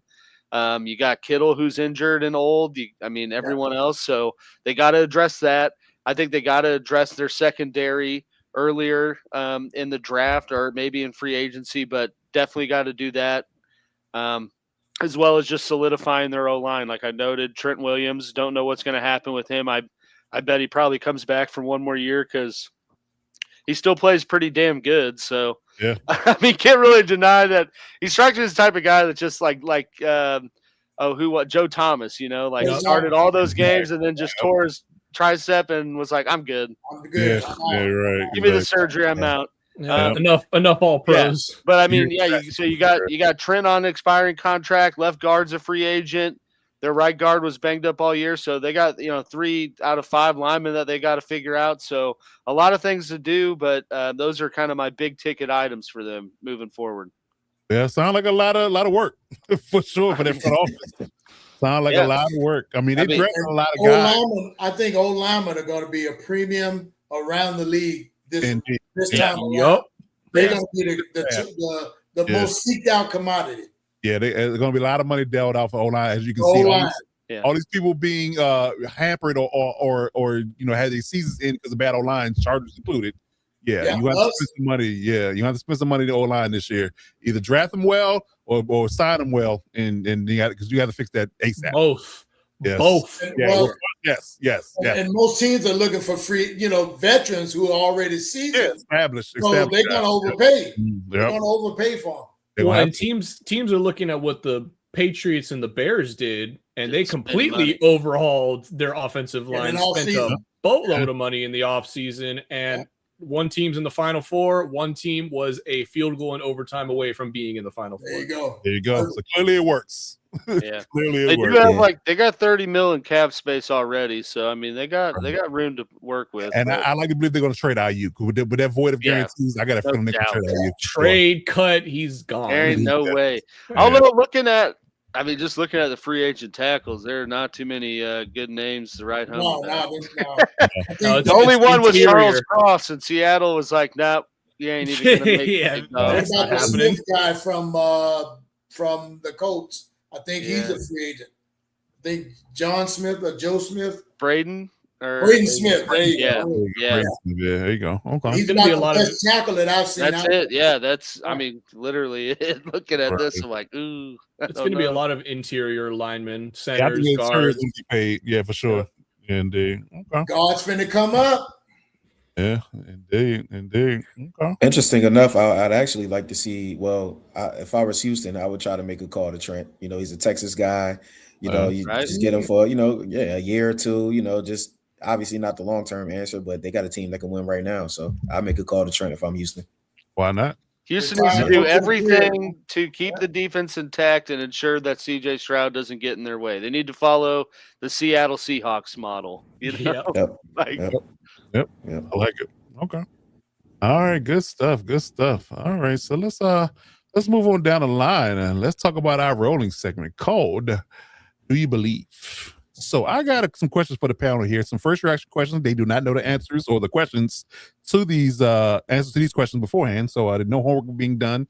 We get first reactions from them. So it should be a good one, as always. So I got a good one here. Let's start with Doug. So, do you believe that Kevin Stefanski was the right hire for the Falcons? Yeah, he's one of the few that I believe could be the right hire for him. Don't forget, obviously, when he had that, a decent roster, that they were pretty good in Cleveland. He had them on the brink of, looking like they finally may have found the guy. I think he can coach. I really do. And they were just missing the roster. I think that's the opposite of what he has in Atlanta. I think he has the roster. He has the guys in the building. Aside from the quarterback situation, which they're going to have to figure out, with Penix being injured, and then also, yeah, it's still hard to get used to saying his name right.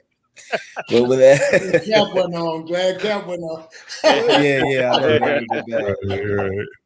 But with Penix being injured and some question marks there, that's something that they got to figure out. But overall, I think that they did make the right move. I like Stefanski there, and yeah, I think that they can really make some moves. That it's just a matter of coming through and actually performing and doing what they're supposed to do. But I think Stefanski is a good guy in the building that can make it happen. Well. Yep.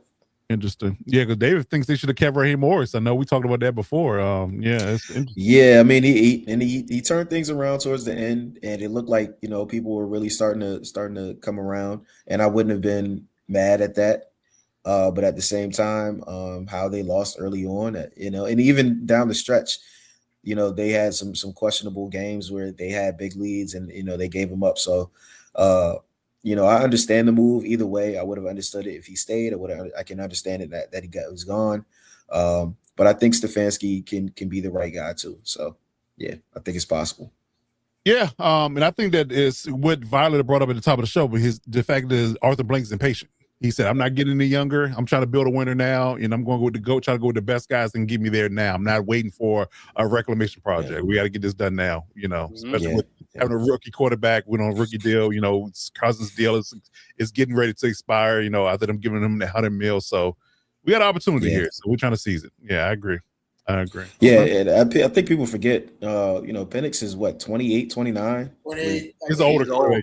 Yes, he is. Yeah, so it's I honestly don't think that he's going to be the guy. And the thing is with older quarterbacks is I feel like he's gotten as good as he's going to get. At 28, 29 years old, he's probably should be in his prime. 25, but still pretty old. Oh, he's only 25? 25? Wow. Yeah. Oh, okay. I didn't know that. Okay, yeah, I didn't know that. All right, well, in that case, yeah.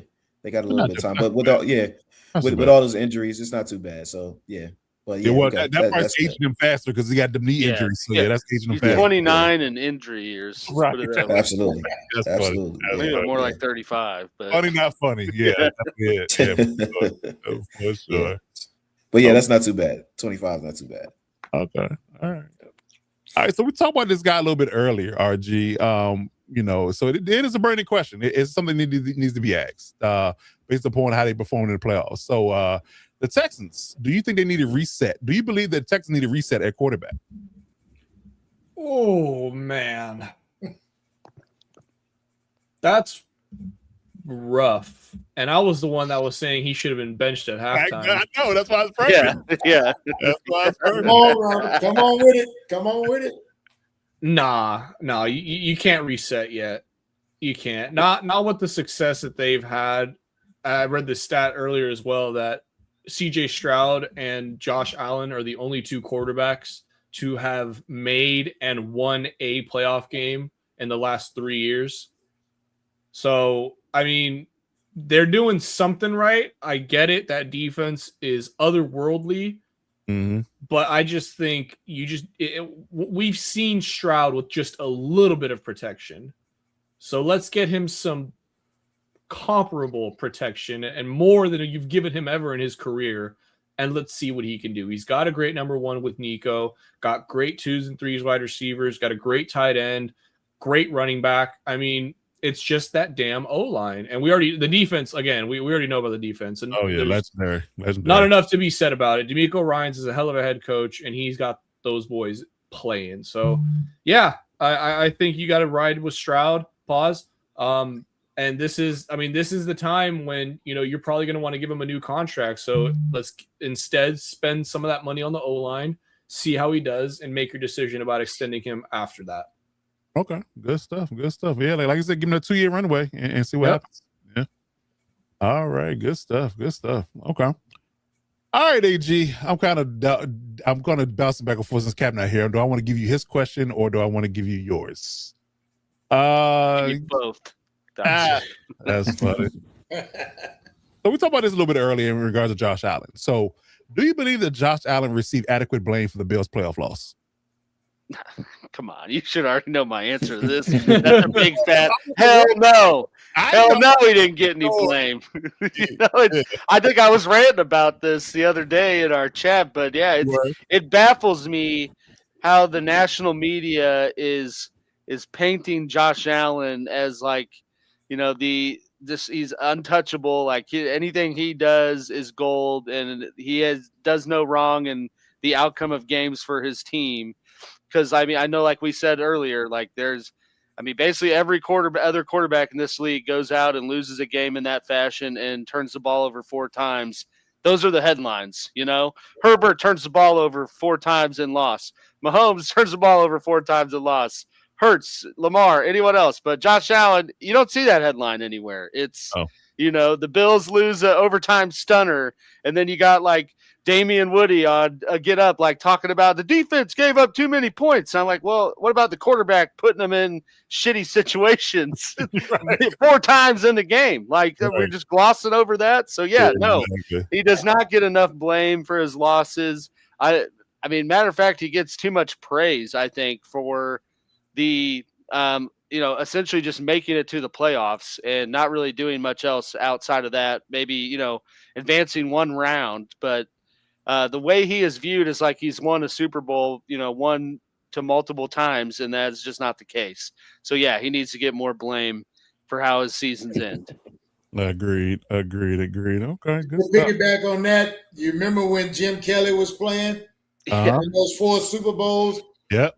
They crushed him in the media, put it all on him, and of course the kicker. Yeah. But with that T-gun offense they were running, nobody was supposed to keep up with him. Okay, good stuff. Okay. All right, Violator. This is gonna be a good one, and I don't think you're gonna see this one coming. But I'm gonna give you the to tell me how you feel about this. So there are rumblings that the Raiders are looking to make a splash at quarterback, and they seem to think Tom Brady is at the helm of this. So, do you believe that the Raiders will make a play for Lamar Jackson? No. I don't know who put that shit out there, but I'm gonna try. I don't know who put that out there, and that's straight up clickbait to me. Okay. Who the hell would want to? Okay, Lamar's pushing 30, right? Yeah. He's close to it, and he's had a few injuries during that time. This Tiger ain't gonna change his stripes. He's gonna play like he plays. Here's the deal. Who wants to take that contract?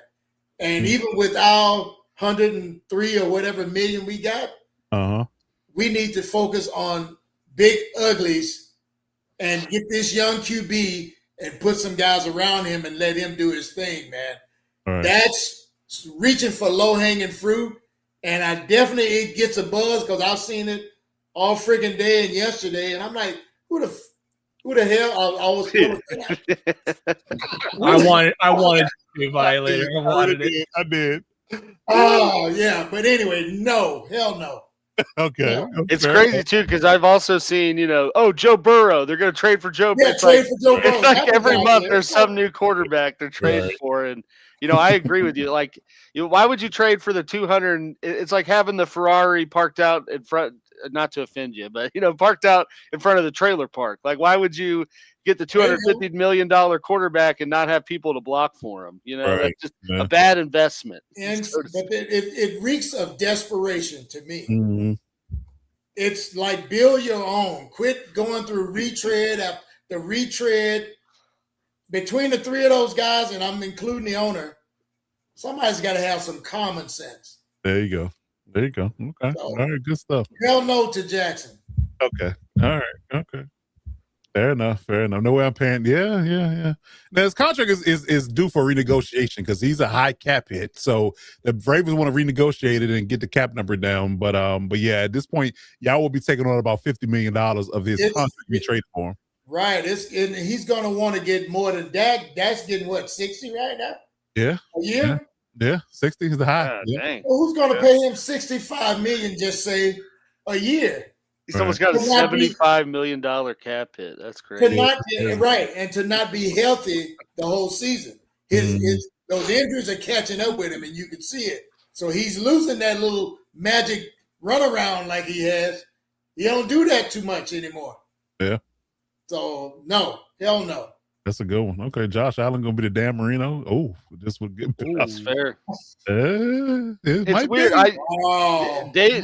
Tyree said earlier too, like, you know, they just hype up certain quarterbacks, and it's like I said to you, Coach. It's like the NFL is so desperate for that next, you know, Brady versus Manning type saga that they keep trying to like make a quarterback, you know, make two quarterbacks that, and it's just the way that they're reported. Yeah. It's because even like Joe Burrow, it's like he gets so much crazy hype for really only being in the playoffs once and going on a crazy run and to the Super Bowl, to their credit, but they didn't win. But then it's like every year since then, it's like, man, no Burrow in the playoffs. There's no excuse now. And I'm like, what the fuck are you talking about? They've only been in there once. Like, I think Josh, you know, they say they don't pay attention to social media. BS. I agree. I think that pressure that just seeps in like a weak foundation. I think that pressure is on him, and the whole Superman thing. Like I say, he's got holes in that cape, man. He needs to take that to the laundry and get it sewed up, man. That part, yeah, indeed. All right, good stuff. All right, RJ, you got anything for me? I got a little something. Coach. A little something. All right, so obviously, our question last week about are we going to see for the first time a all wild card Super Bowl matchup did not come to fruition. We have a 1 and 2 seed matchup in the AFC with the Broncos and the Patriots. So, gonna hone in on. Yeah, damn it, Bills. Gonna hone in on that matchup here. Do you believe there is a chance Jared Stidham outplays Drake May? Ooh. Hey. Ooh. Yeah. That gave me chills, man. Ooh. That's a good one. That's a good one. What?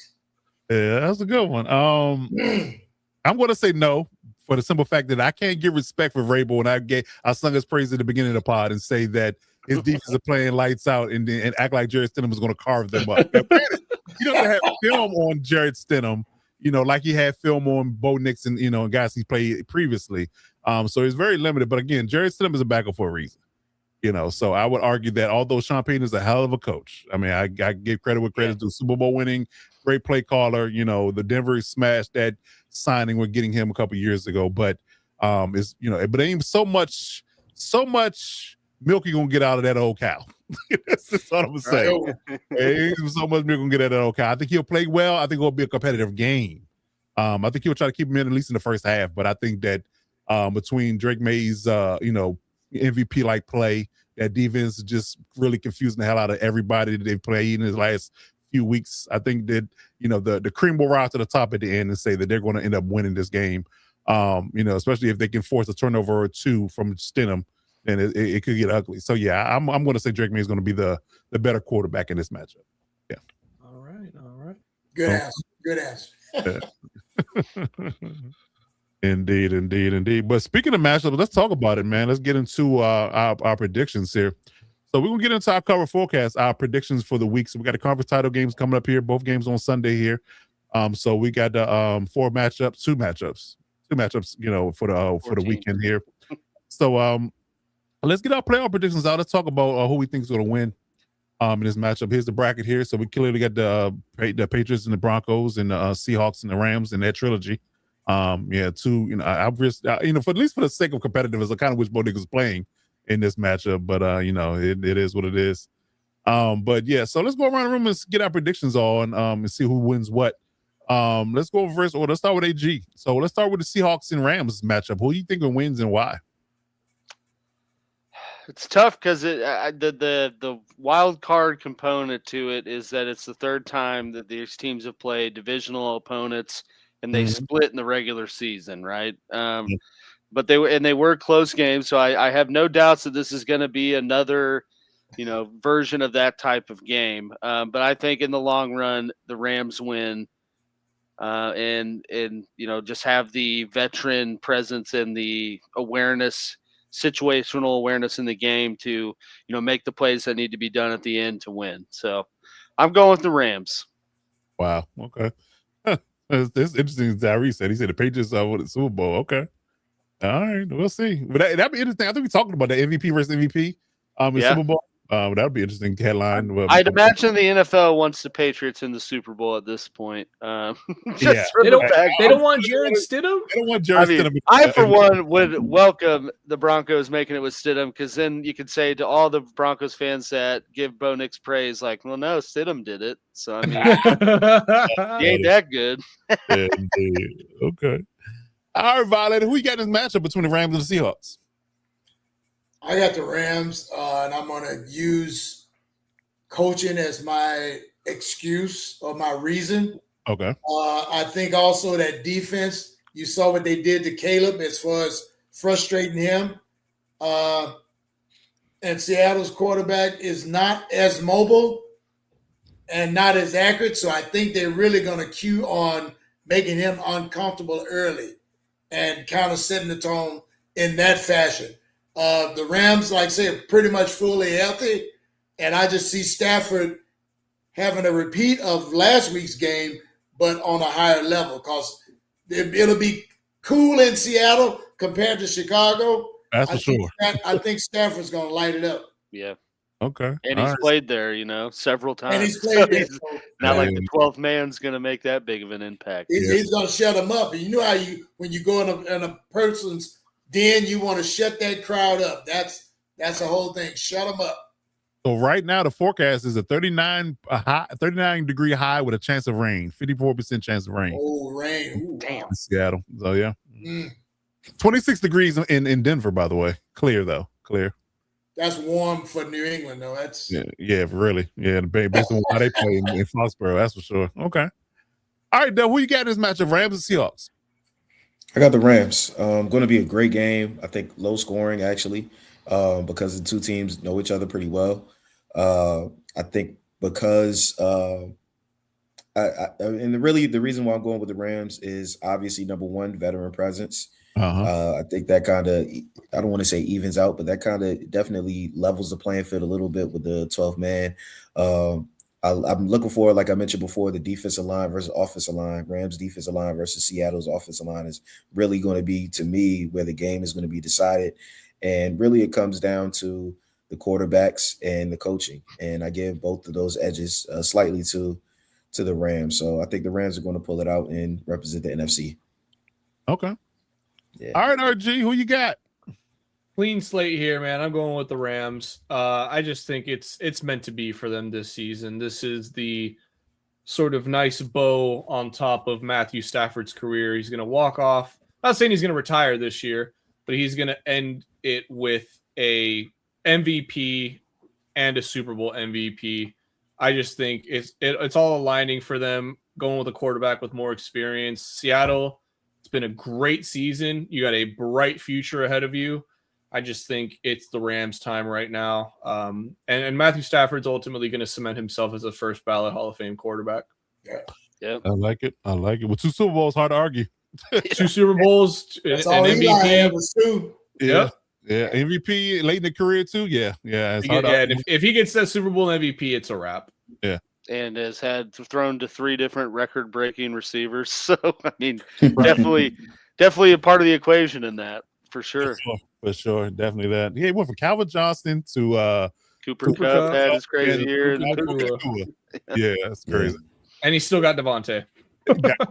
Yeah, and those tight ends. And he had Amon-Ra, I guess, for like a year or two. Yeah, maybe. Yeah. Not bad at all. Well, y'all know my preseason pick was the Rams, so Yep. you know what I'm rolling with.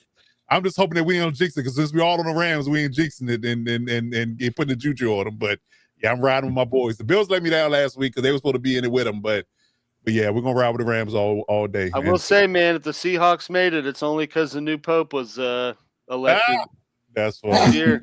That's Look funny. it up. Yeah. Fun fact. History repeats itself. I'm Fun just saying. fact. Yes, indeed. Okay. All right, so let's talk about the AFC matchup. Broncos with the backup quarterback situation and that defense going against the hot Patriots. So Is there much to talk about? I mean, we got to do it. Some people might have Jerry Stidham having a shot. Who knows? But who you got in this matchup, AG? Broncos or Pats? Yeah, I'm going Patriots 100%. I don't think that's a shocker. But one thing I will say is, and I think it's kind of being overlooked, being a divisional opponent, I've watched a lot of the Broncos games, obviously hoping that they lose and watch them pull it out in the end. But I think a big factor to a lot of their success in those moments is Bo Nix's mobility. And Jared Stidham does not bring that type of quarterbacking to the table. So I'm this is going to be a very different type of Broncos offense that I don't think is going to be able to put it all together in such short notice. To flip a script like that. So really the key, the X factor to take, Mike Dubb's Madden term there for his preview videos. But the X factor is really going to be the Broncos defense in this and how much they get after Drake May. How well they can hold up. Yeah. But I don't think that it's going to be enough. So I got Patriots. Gotcha. All right, Violet, who you got in this matchup? Reluctantly, I got the Pats. And here's my reasoning. I think the Broncos defense will be on the field much too long, too often. They wear them down. And they're going to wear down like any defense does. I don't care whether you're elite or not. I think they're going to wear down in the fourth quarter. And, of course, New England has that defense that's going to give Stidham, he'd be taking a shot after the game. Yeah, good point. So, all right, Dub, who you got? Pats or Broncos? Got the Pats. Same as everybody else. I think it's a tough ask for Stidham to come in and do it on this short notice. I do think that the Pats are gonna, slow the game down. Well, I mean, they have a few different options for how they want to do it with that defense. But as long as Drake May doesn't turn the ball over, I think it's in their hands. So I'm gonna go with the Pats. All right, good stuff. All right, RG, who you got? Yeah, to the surprise of absolutely nobody, I'm going with the Patriots here. I think I hear the excitement. Yeah, I know. Damn it. I mean, it's just so unfortunate, man. Obviously, being a Chargers fan, I hate on the Broncos and whatnot, but at this point in the season, we just want to see some good football. So anytime there's a major injury like this, it just sucks the soul out of the game, and it's like the want to watch and the excitement for it just dies down so dramatically. So with that all being said, I think the only chance the Broncos have in this game is if their running backs go wild and the special teams goes insane, gives them some short fields to work with. But I mean, it's the QB. When you get to the playoffs, you need defense and you need a quarterback. Okay. Both teams have a pretty solid defense. I think the Broncos have the edge in that. No shame in that.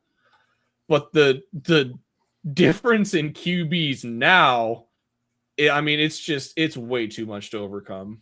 Yeah, I agree. Yep.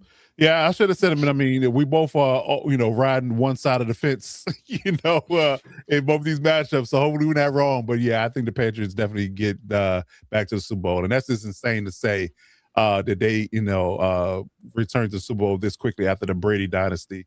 But RJ, you called it that they were going to go worst to first, right? That was one of your hot takes. You did. Definitely panning out.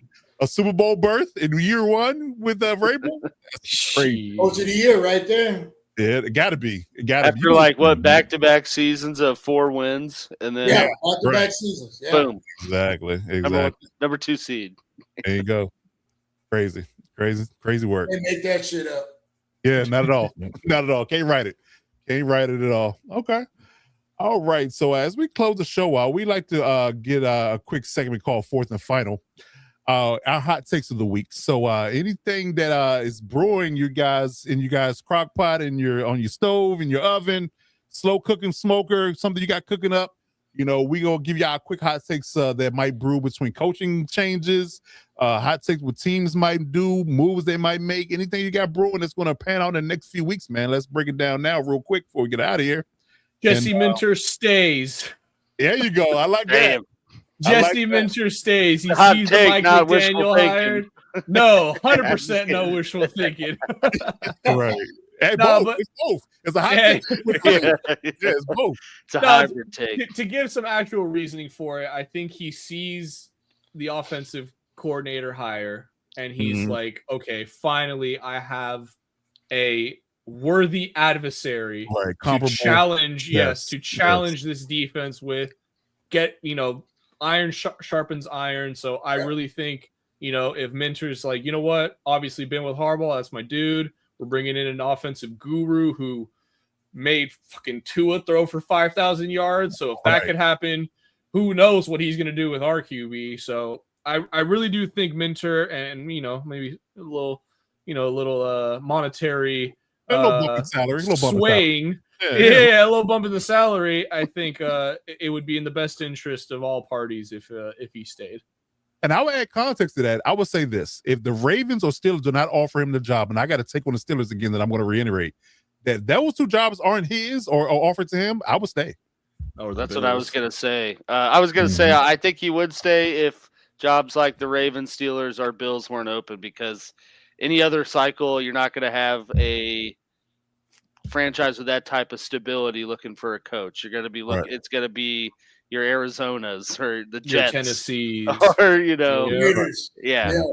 So to be frank, So I mean, I get the allure of like taking the Ben Johnson approach of like doing interviews a few times and finding the right fit, but I don't know if there's ever going to be another time, top tier availability like there is. That's why I put the caveat on it. If you don't offer me Josh Allen, Lamar Jackson, or the Steelers stability, then I'm going to pass and pick a job that I really want. When time comes, that kind of thing. But it's some merit to that. And like I said, the Steelers job, and I'm still here. I broke the hot take 2 weeks ago, and I'm going to double down on the fact that Brian Flores is like going to be the Steelers head coach, because not only he got an endorsement from Tomlin, they've interviewed him I think twice now. So I would like to argue that he's going to be the next head coach for the Steelers, and he's going to be there for a while. So I think that that's happening. So that leaves the Bills and the Ravens, Bills and the Ravens job, and they don't offer the mentor. And it's funny to me because I feel like he hasn't been in the talking points of those two teams, but of others. Like the Raiders interviewed him twice, and a few other teams. The Browns are interviewing him this Thursday. Right. Who the hell wants that job over the Chargers gig? No. So I think that he pulls a Ben Johnson if the Ravens or Bills don't come calling, in my opinion. Okay. All right. Any other things? Any other hot takes? Oh, the Raiders land McDermott. That's a good one, Kuka. That'd be a great hire for them. That's not bad. That's not bad. Yeah, that's not bad.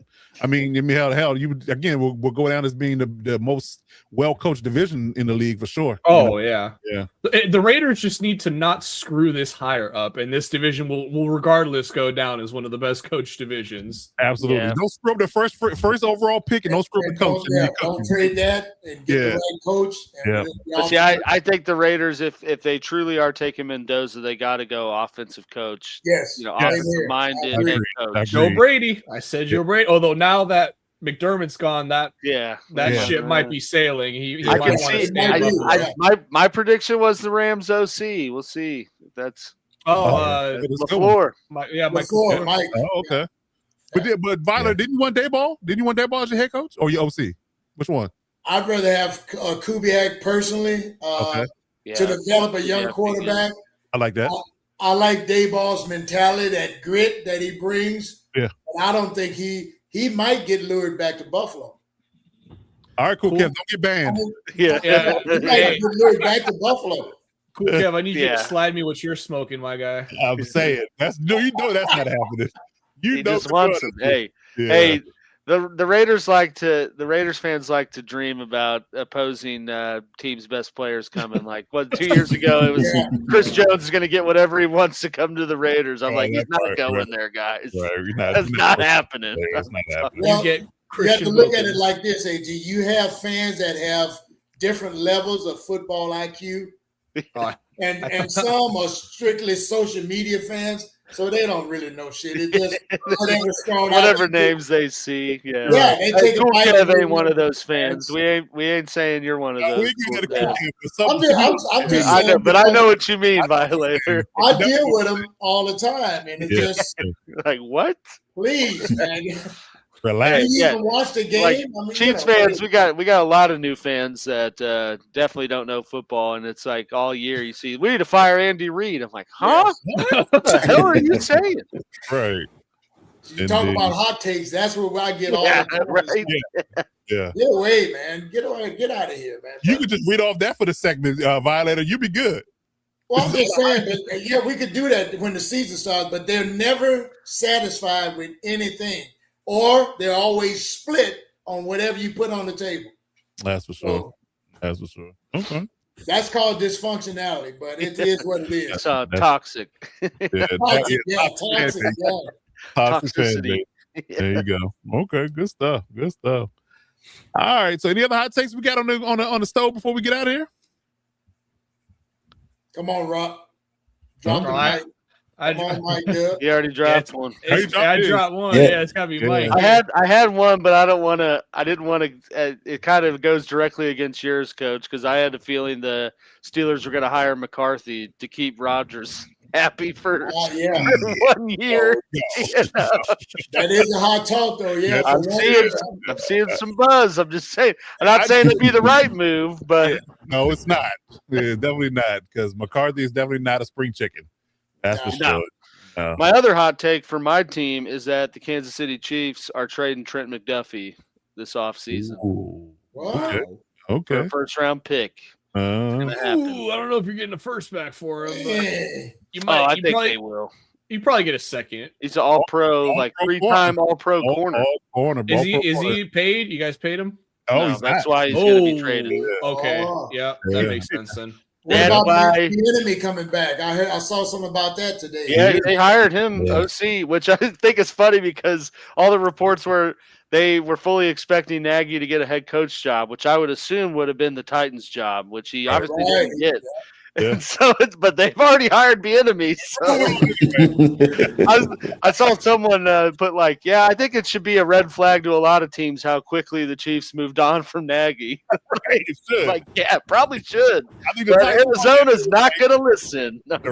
Wow. There you go. That's a hot take. Arizona, oh boy. I mean, hell, they're interviewing Arthur Smith. I'm like, yeah, they have no idea. Their owners clearly find me the cheapest MFer you can get. Real talk. That's got some offensive background. Now. Yeah. They said, call Harbaugh. He said he wants $20 million. Huh? No. I need you to find me a coach for 2. Make it happen. Oh, man. Shit. I think you broke Coach.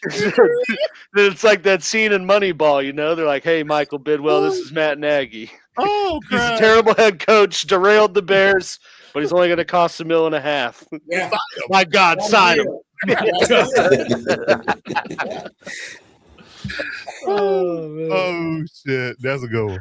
Hey, but you think about it. We just talked about owners that are desperate because of their ages. And then you got organizations that are just cheap. Yeah. So, Bengals. Yeah, the Cardinals. Yeah, Cardinals. Meanwhile, the Bengals are sitting there with Zach Taylor just watching all this head coaching chaos unfold. Probably wondering, am I next? He's the only coach left in the freaking door. The longest tenured one. It's like watching their pet rock trying to race. It's like, you got this, Rocky. You'll get there eventually. Come on. Yeah. I believe in you. Let's go. They're at the end of the line. Come on, Zach. You can do it. Right here. Oh, man. Oh, shit. Hey, Cool Kev, you're right. That's why I don't believe that Rodgers stuff, because McCarthy and Aaron don't get along. I think it's a love-hate, more hate relationship with them two, for sure. That's why they moved on from McCarthy in the first place and got LaFleur. So, yeah, I don't think that's happening. Yeah. That's true. All right. Whew, good stuff, gentlemen. Oh, Good man. laughs to end the show, man. Hell yeah. Yes, indeed. Yes, indeed. What happens if the Broncos win the Super Bowl? Yeah. Ooh. Yeah. Sean Payton is one of the greatest coaches of all time, Listen, and Bo if Nix will never stop Yeah, getting that's clowned. what I was gonna. What happens to Bo Nix, dude? Right. Because He never gets paid. you look at a Nick Foles, Carson Wentz type There situation. you go. Come Right, on. yeah, there you go. I mean, And there. Nick Foles went on to get, what was it, 90 mil? Right. something from Jacksonville. Completely Yeah, shit the bed after that. yeah. Yeah. You knew by the first pass that was a bad investment. I think he threw a pick. If I'm being honest, I think it was a pick. It might have been a pick six. Here we go, Nick Foles. Ah, shit. We did it again. And it's gone.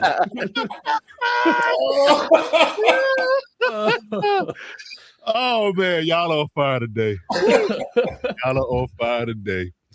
All right. We're not going to hold y'all any longer, although we have a great comedic relief here for you guys at the end of the show. Oh, man. So, yes, if you're looking for the hit squad in need fast, any place, any time for Commanders, Chiefs, or Chargers news, please hit these guys up. Mike Dub is our Commanders insider. Alex, the real AG, is the Chiefs insider. And young RG Robert Garcia is the Chargers insider. So hit them up on their Twitter accounts or their Instagram if they have them. Please follow them on their socials. All right, and if you're looking for the NFL Nation live crew, Ref Guru for any referee questions, Violator is the Raiders super fan, or Captain Jack Rackham, who is not here tonight but here with us in spirit. Hit those guys up on Twitter. Y'all have Twitter accounts. Captain Jack Rackham has a YouTube and an Instagram account. So hit them guys up if you have any Raiders questions or any NFL questions in general. They'll be glad to help you out. If you're looking for the Lockdown Defense Sports Network, any fast, any time, any place, we're on pretty much all popular social media platforms: Twitter, Instagram, TikTok, Twitch, YouTube. Please hit that subscribe button on the YouTube channel. The YouTube algorithm know we're doing big things out here. We appreciate that support. So hit us up in our socials. Please follow us on all our medias and get updates each and every day on our progress and what we're doing with the channel and with the network. So hit us up there. And if you're looking for our subsidiary channel, the Electric Shock Podcast, our Chargers only podcast channel, we're on all platforms as well. Electric Shock Pod. Drop us a follow there as well, and hit us up if you have any Chargers related questions, and we'll get that answered for you in short order. But gentlemen, great show, man. Any final words, any parting words before we get up out of here? It's going to be hopefully another great weekend of football. Yes, sir. And enjoy it, y'all, because we only got three more games to watch. Indeed. But it should be a good one. In any fashion. No matter who makes it, it's going to be a great Super Bowl, I believe. Outside of maybe the Broncos, but we'll see. Yeah, I was gonna say, unless the Broncos somehow win. Somehow, some way make it. Like, Patriots just completely shit down their leg, but hopefully not. Hopefully not. But yes, indeed. So good football this week, and if we in the eastern part of the country, upper east side, we might be getting some snow this weekend. So we'll be snowed in and watching football. So yeah, so it should be Can't good ask time. for much more. Not at all. Okay. Can't run to the store. Hey, I can't go nowhere. Yeah. Ain't going nowhere. Locked in football all Sunday long. All Plan Sunday long. beforehand. Bastard do it for you, Yeah. I'm looking forward to free agency, man. I'm just excited about that. It's going to be some teams that come up making the right moves, and some teams that shit the bed, so to speak. Continue making the wrong moves. I also predict that we're going to see a very expensive cash flowing free agency period, because you see, I think a lot of teams with space are going to take that Patriots model and see how much money they spend and how they turned around. So we're going to see some money flying around. Yeah, some people like I said, linemen getting ready to get paid. Oh yeah, for sure. Yes, indeed. All right, man. So we appreciate everybody coming through in the chat, holding us down throughout the whole entirety of this 2-hour podcast. We appreciate it. As always, we bring you live each and every Tuesday night, 9 p.m. Eastern Standard Time throughout the NFL season. So we got this week, next week, and maybe the week after, but we'll see how things flow with the news, but we'll keep you updated on that. But definitely we'll be back next week to recap the conference title games, and get ready for the Super Bowl, man. So, all right, man. So we're going to get up out of here, man. Like I said, hit that subscribe button on the YouTube channel. Let them know we're doing big things out here. And until next week, we'll see you then. So for me, Coach Defense, the young RG, Robert Garcia, Coach Mike Dub, Violator, the man, the myth, the legend himself, and the real AG, Alex Givens. Until next week, we'll see when we see you. As always, you got to do one thing, and one thing well. You got to step up to lock it down.